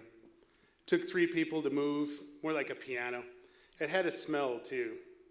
Old English furniture polish, old wood, and the quiet rage that lives inside a house where lower income people like us very much value their rare, nice piece of furniture. I'm standing over it like a scientist. Not a real scientist, a dumb boy scientist, holding a lighter. I'm about to discover something important. Like most knowledge gained in my life, even today, through testing. In the center of the table is a glass ashtray, though nobody even smoked in our house, just because it was the 80s. Inside of the ashtray, I had scraped off the sparkler stuff from the outside of like 4 boxes of sparklers. So I guess this must have been somewhere around the 4th of July. Anyway, it's a mound of this gray sparkler stuff and powder. And I don't have a reason or a plan or an exit strategy. I have one thought. This should be interesting. And so I flick the lighter. For half a second, nothing. Then the whole universe turns white. It's like looking at the surface of the sun from like 10 feet away. The light is so violent that I slap my eyes shut on instinct. The heat just hits my face like I'm behind a jet engine. The ashtray explodes into 1,000 shards. And when I open my eyes, smoke is everywhere. And those smells are nostalgic to me. Sparklers, burnt wood, and trouble. And right in the middle of my mom's oak table is a crater. Not a scorch mark, a crater. Still burning.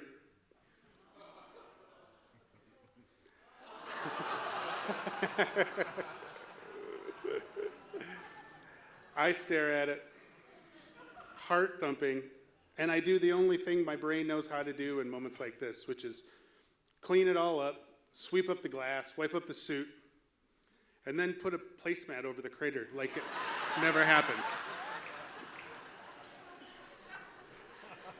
And then I put a plant on top of the placemat like it's always been there. So who would notice? Then I decided that obviously I'll deny it until the day I die. So that's who I am right now. Not evil or mean or tortured, just a full-body testosterone experiment with too little adult supervision. So it turns out the gray stuff is magnesium, the stuff that's used in flares and fireworks. It burns at 5,600 degrees. So I'm like, noted.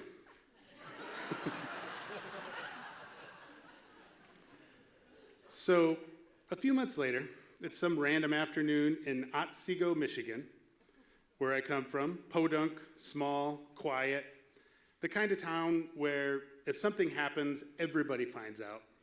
And if nothing happens, you have to go looking for something to happen. I'm with Mike. Mike's my best friend since 4th grade. He's loyal in a way that feels rare even now. And together, there are no limits to our mischief. We've got each other's back. Mike's the kind of friend who doesn't ask why. He just shows up. If you hand him a shovel, he says, "Where do we start digging?" We're both nice boys, but we're both also mischievous in a way that kept our parents up at night, hoping we would turn out okay. We both jumped our parents' cars, not battery cables, like airborne. We both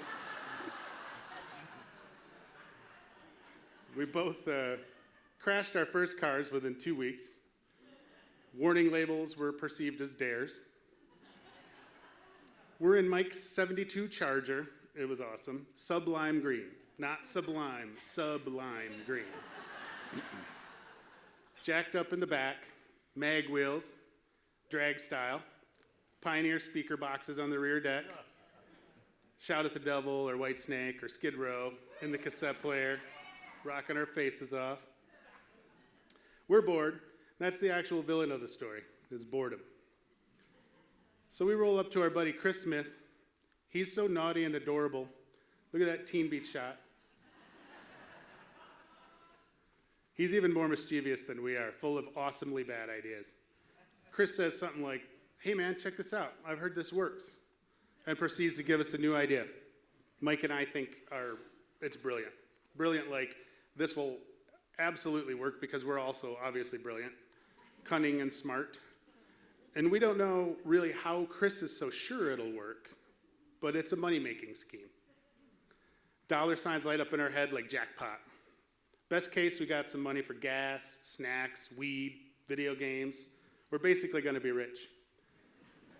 Worst case, it simply doesn't work. Time for testing. So Chris lays out the plan.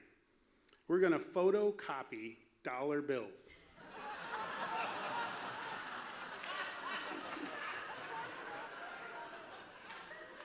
Smart. One-sided, black and white, 4 bills per page. Cut them out with little craft scissors. And then we're gonna take them to a coin machine at the laundromat and start cashing them in. So simple. So next scene.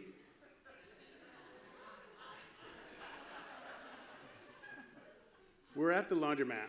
It's totally empty, which we think is perfect. No one to suspect anything that way, except for the manager, sitting behind the counter watching us. But no distracting customers. Just us two teenage boys acting suspicious as hell. Over by the coin machine, who then leave after 15 minutes. What's the problem? So the coin machine is by the entrance. It's a standalone deal. It's not the fancy roller feed mechanism. It's the old kind with a drawer. And inside the drawer is a picture of a bill. You lay the bill on the tray sideways, face up. You push in the drawer. Hamster wheel turns. Cutting edge 80s optical technology determines if the dollar bill is real or not. And you wait. And coins come out. It freaking works. We just stare at the quarters. We just stare at the quarters like the machine has admitted it's been defeated.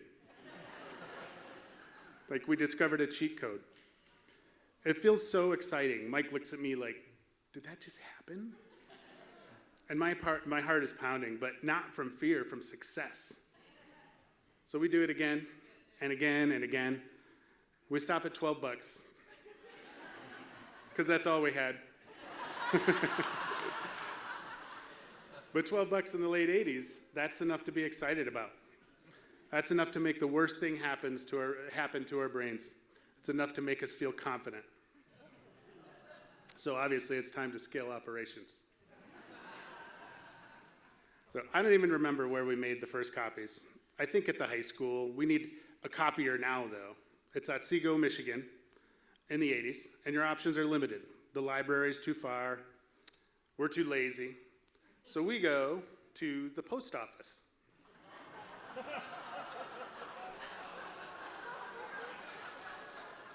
To make fake money.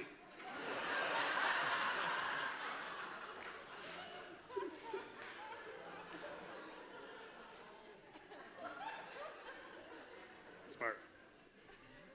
So we're actually in Mike's dad's car, a maroon 1986 Plymouth Reliant K wagon, which tells you everything you need to know about Mike's dad.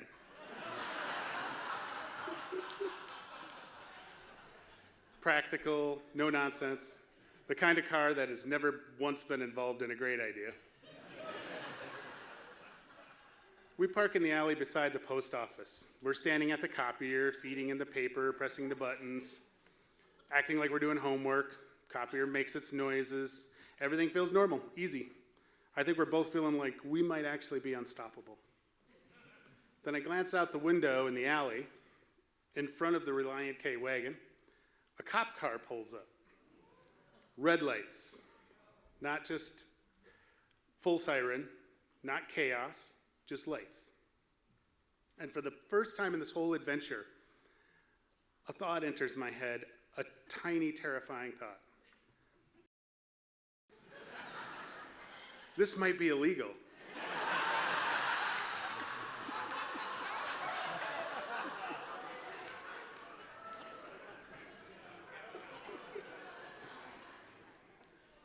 The air changes, like someone removed the oxygen. I feel it now. I'm flush, I'm hot, I can't breathe, my stomach drops, my mouth goes dry. Fight or flight signals, but I'm doing neither. The cop comes in. I don't remember the exact words. I remember the tone. I remember how adult it sounded. Like, you boys are coming with me. I grew the cop mustaches for this. And that's it. There's no arguing. There's no explaining. There's no clever teenage loophole. I'm doing whatever this guy says. We're suddenly not two boys with a brilliant idea. Mike and I are separated, separate cars, separate everything, because they don't want us talking. They don't want us syncing up our story. They want our stories to crack in different places. So I'm handcuffed, put in the back of a police car, vinyl seats that stick to your skin. It smells like human funk and fear. very much like a coffin.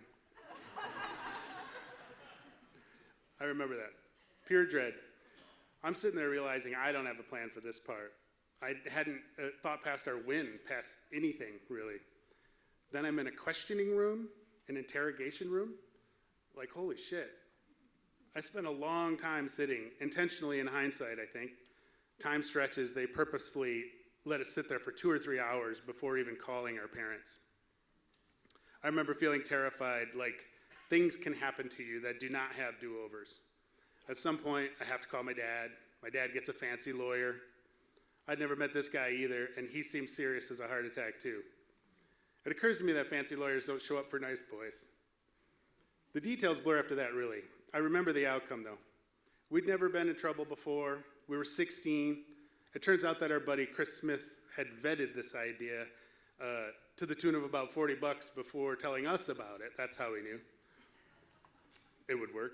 The charges were counterfeiting and grand larceny. Federal charges. And we went to the big courthouse in the city. The judge gave us delayed adjudication. I understood that if we kept our nose clean until we were 18, this would go away. I understood our dad spent $3,500 each, which in today's money is about $13K each. And we did keep our noses clean. And thank God we were in a small town where they really didn't want to see 16-year-olds get treated like adults because they were idiots. So years go by. I grow up. I go to school. I get a job. Start traveling for work. Pre-9/11, I crossed the Canadian border a few times. It's almost always nothing. Passport check, who you're visiting, how long, have a nice trip, no problem. Post 9/11, everybody gets checked. In fact, the very first time I go to Canada post 9/11, I'm standing there answering the normal questions, but now he's digging deeper, looking at his screen, judging. The tone shifts. He asks, "Is there anything you want to tell me about?" And my honest response is, no, because I'm not hiding anything. I'm not a criminal. I'm a grown man with a job and a laptop and a polite smile. However, somewhere in those 2 years between my 16th and 18th birthdays, there was an electronic handshake between Michigan and Canada record systems. So as far as Canada is concerned, that adjudication is still unrealized. Grand larceny, counterfeiting charges are still pending. Pending forever.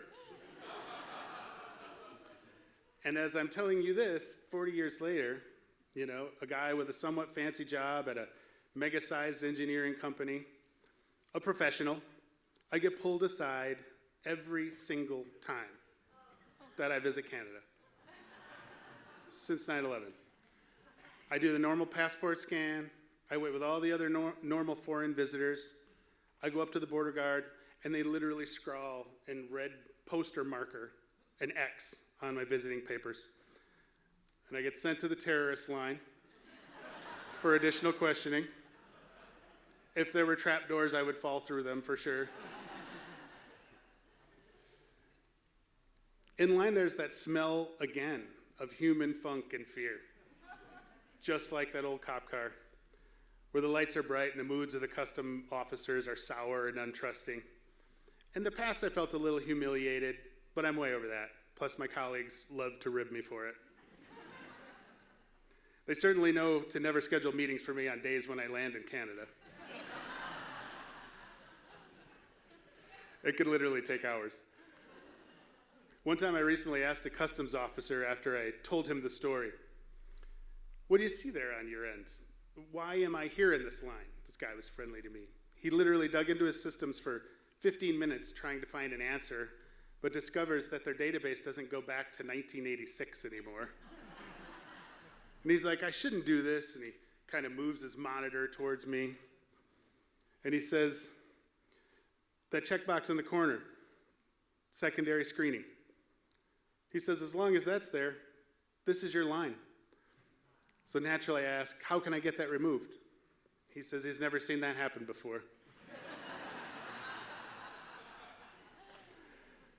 So at 16, I thought the worst case scenario was getting caught. Turns out the worst case scenario was getting remembered. Oh my God. I don't want it to end, y'all. I know. I wanted to say really quickly that we have a wonderful photographer. I forgot to thank her earlier, Amy Hayden. And I'll be sharing, yes, she is here. I'll be sharing her photos, of course, and just be sure to remember her because she's doing us a beautiful favor, and her images are gorgeous. So just keep her name in your mind, and we thank you. Okay. All right, here we go. Last story. Strap in.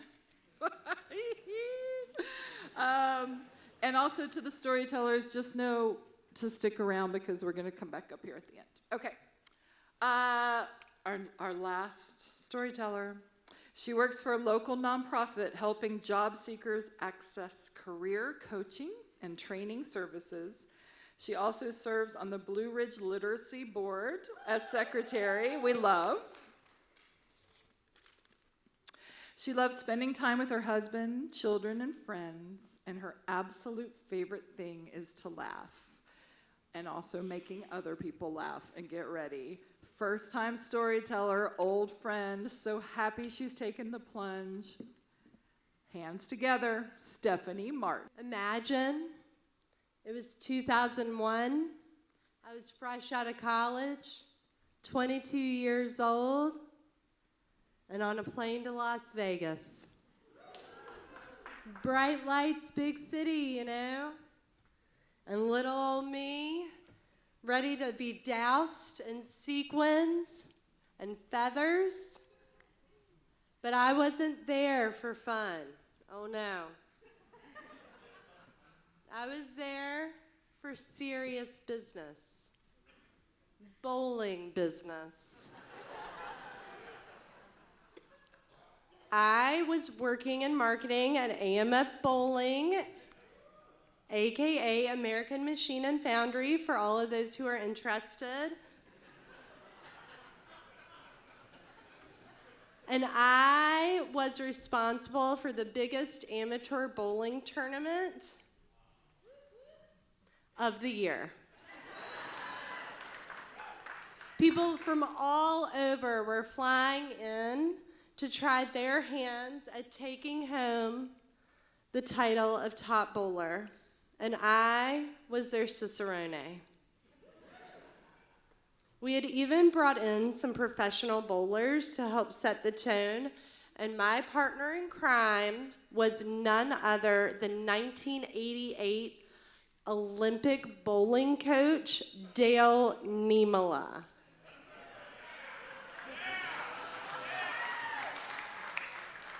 Look at my skin, y'all. Dale may have resembled a broken version of the Big Lebowski, wearing faded polo shirts instead of suits. In fact, Dale actually kind of looked like a cross between the dude and the Big Lebowski, and if they had a baby, and that baby also loved to bowl. Dale and I were quite a team, considering I had only bowled a handful of times in my entire life, and one time even left a friend's birthday party in tears because of the sheer number of gutter balls I threw that day. But I was so ready to set the world on fire, all in the name of bowling. Well, of course, also trying my hand at a few games of chance. But first, I had to make it to the airport, which is laden with slot machines. The sounds of literal bells and whistles is everywhere. Windfalls of coins greeting other newly arrived folks, and me taking it all in. Luckily, I had come prepared. I had been saving my laundry quarters for a while and had them ready to go. Surely fortune was shining down on me. At the first available fruit slot machine in the Las Vegas airport, I gave it a go. And I lost. But I shook it off. I tried it again, and again, and again, and again. Basically, I lost a total of $2, and that was it for me. I couldn't do it anymore. No beginner's luck. A little bit of background. I grew up pretty poor, and my parents religiously played the lottery and never, ever, ever won. My dad still asks me almost every week, what would I do if he won? And then every week he tells me he would give it all to me. I know. He's super cute. So in general, gambling is a bit of a tricky wicket for me. And losing $2 of my hard-earned money was enough to cure my curiosity. Much like my parents, it seemed as if I would have to make my own luck. But my shine could not be dimmed. As Dale and I made our way to our hotel, I'm expecting the Bellagio, yeah, the Venetian, something fabulous, over the top. I'm ready to see tigers. And Siegfried and Roy, showgirls, maybe Celine Dion.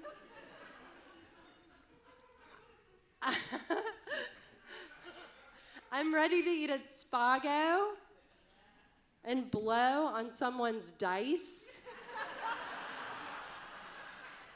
And I'm gonna dance the night away, you know? And we drove right by all of it.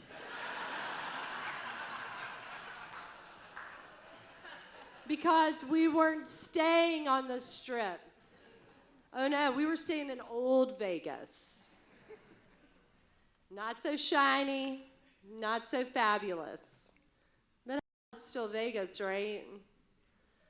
And we pull up midday, bright sun beating down on a hotel with what looks like a dry docked riverboat out front. The Castaways. Our home away from home for the next few days was a riverboat themed casino. Very, very proud of the huge bowling alley in its basement. I grabbed my bag, I grabbed my big floppy hat, and I walked through those desert boat doors. And it was like stepping back in time to 1983. Cigarette smoke is everywhere. The smell of last decade's drinks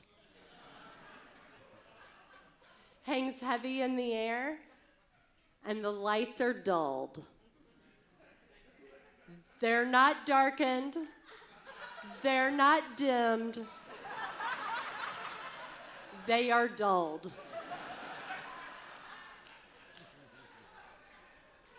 And signs everywhere imploring people, cash your paycheck here, and rooms by the hour. So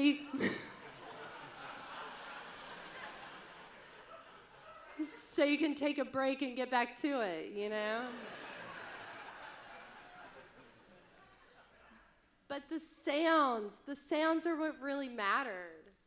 I'd imagine it was the same as any other casino on or off the Strip.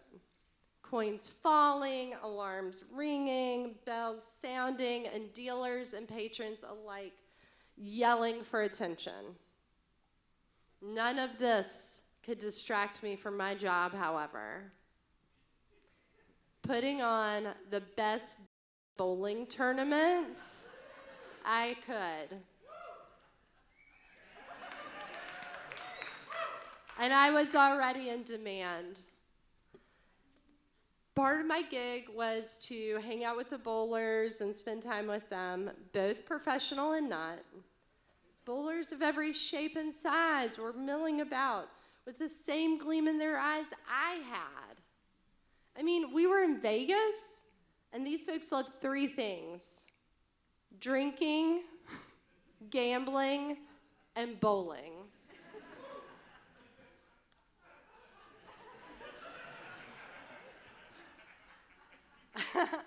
As I was hanging out with the high rollers, balls, that is, they rolled balls. I chatted, I gave directions to Walmart. I told people how to get to the bar. And in walks Brian Voss. In my memory,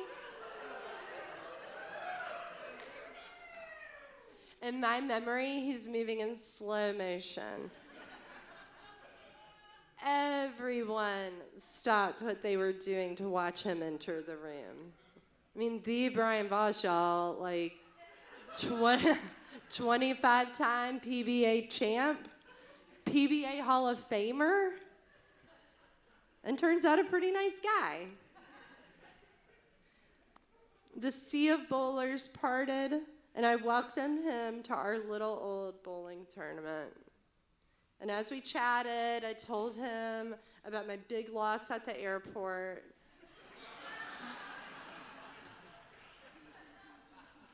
How I was heading home $2 more poor, and my vow never to gamble again.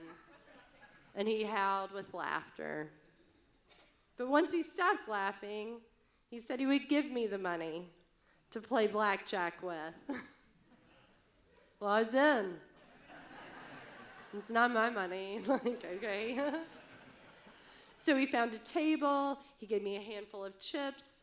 And between he and the dealer, they taught me how to play blackjack. And y'all, I won. And I won big. $500 big. And it felt great.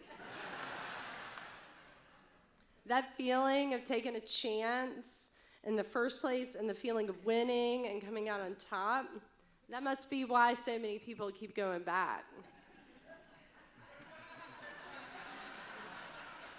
And like any drug, that first win is definitely something to chase.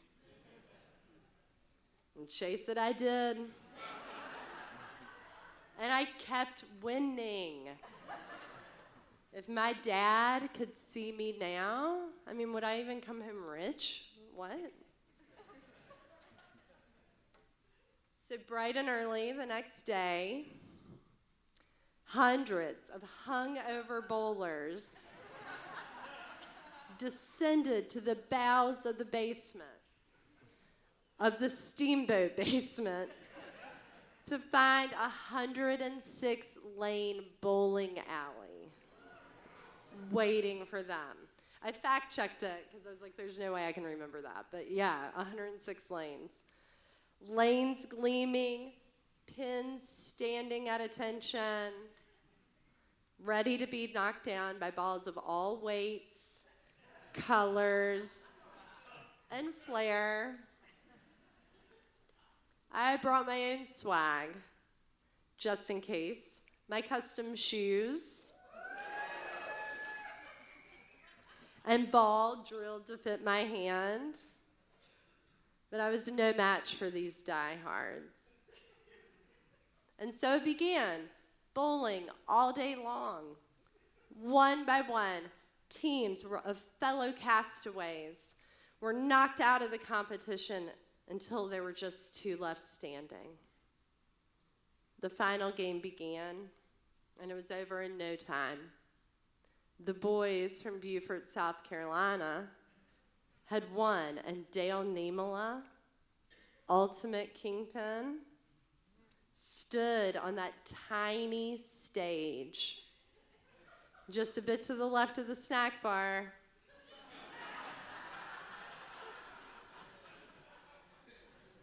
Corn dogs sizzling away, and awarded them their prize.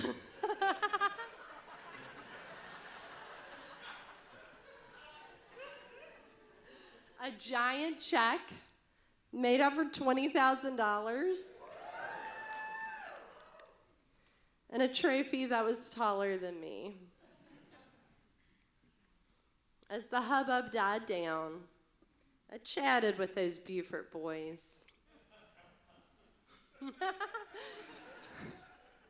Congratulating them as their leader, clad in jorts and a tank top, with sprigs of shoulder hair.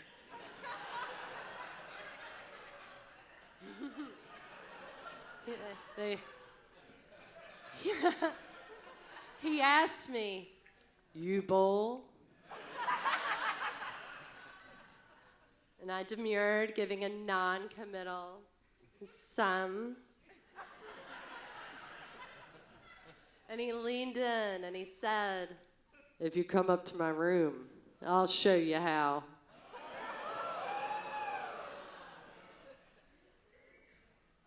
My 22-year-old brain couldn't understand. I mean, did he have a bowling alley in his room? I mean, what kind of hotel is this, you know? I'm kidding, I was never that naive. I simply said no thank you and walked over to one of the 106 bowling lanes and right in front of us and hand to God threw a gutter ball.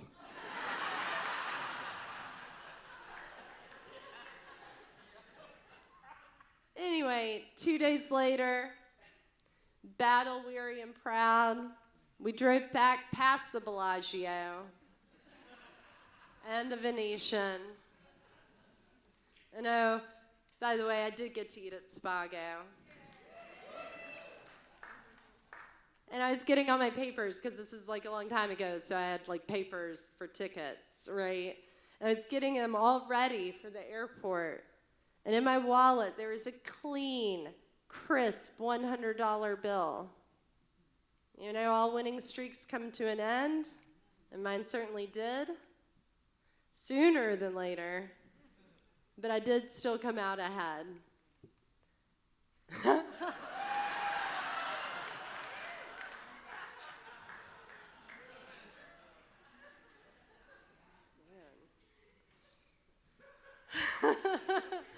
So I hope this weekend, when you're thinking about what to do, you look at your friends and you say, in the immortal words of Walter Sobchak, "Fuck it, let's go bowling." First-time storyteller. This won't be the last time we see any of these geniuses that stood up here tonight, right? I want to thank you all so much for sticking around, for showing up, for understanding the power, the beauty, the community healing of live storytelling. Thank you.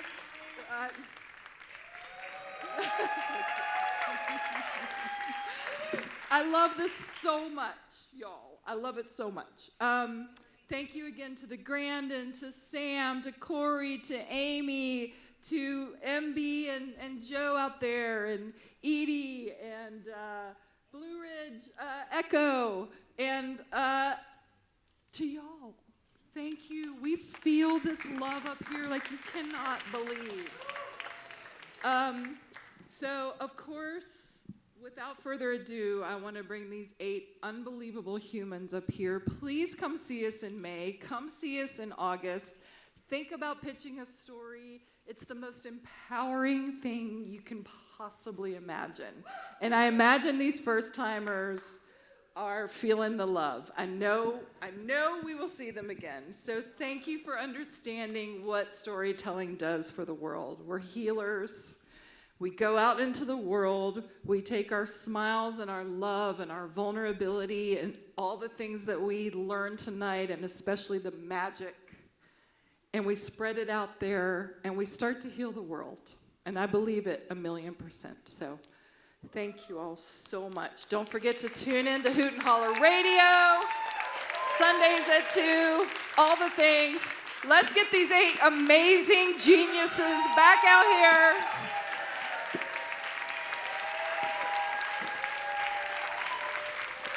Joe, Kyle, Jill, Cassidy, Matt, Stephanie, Joe.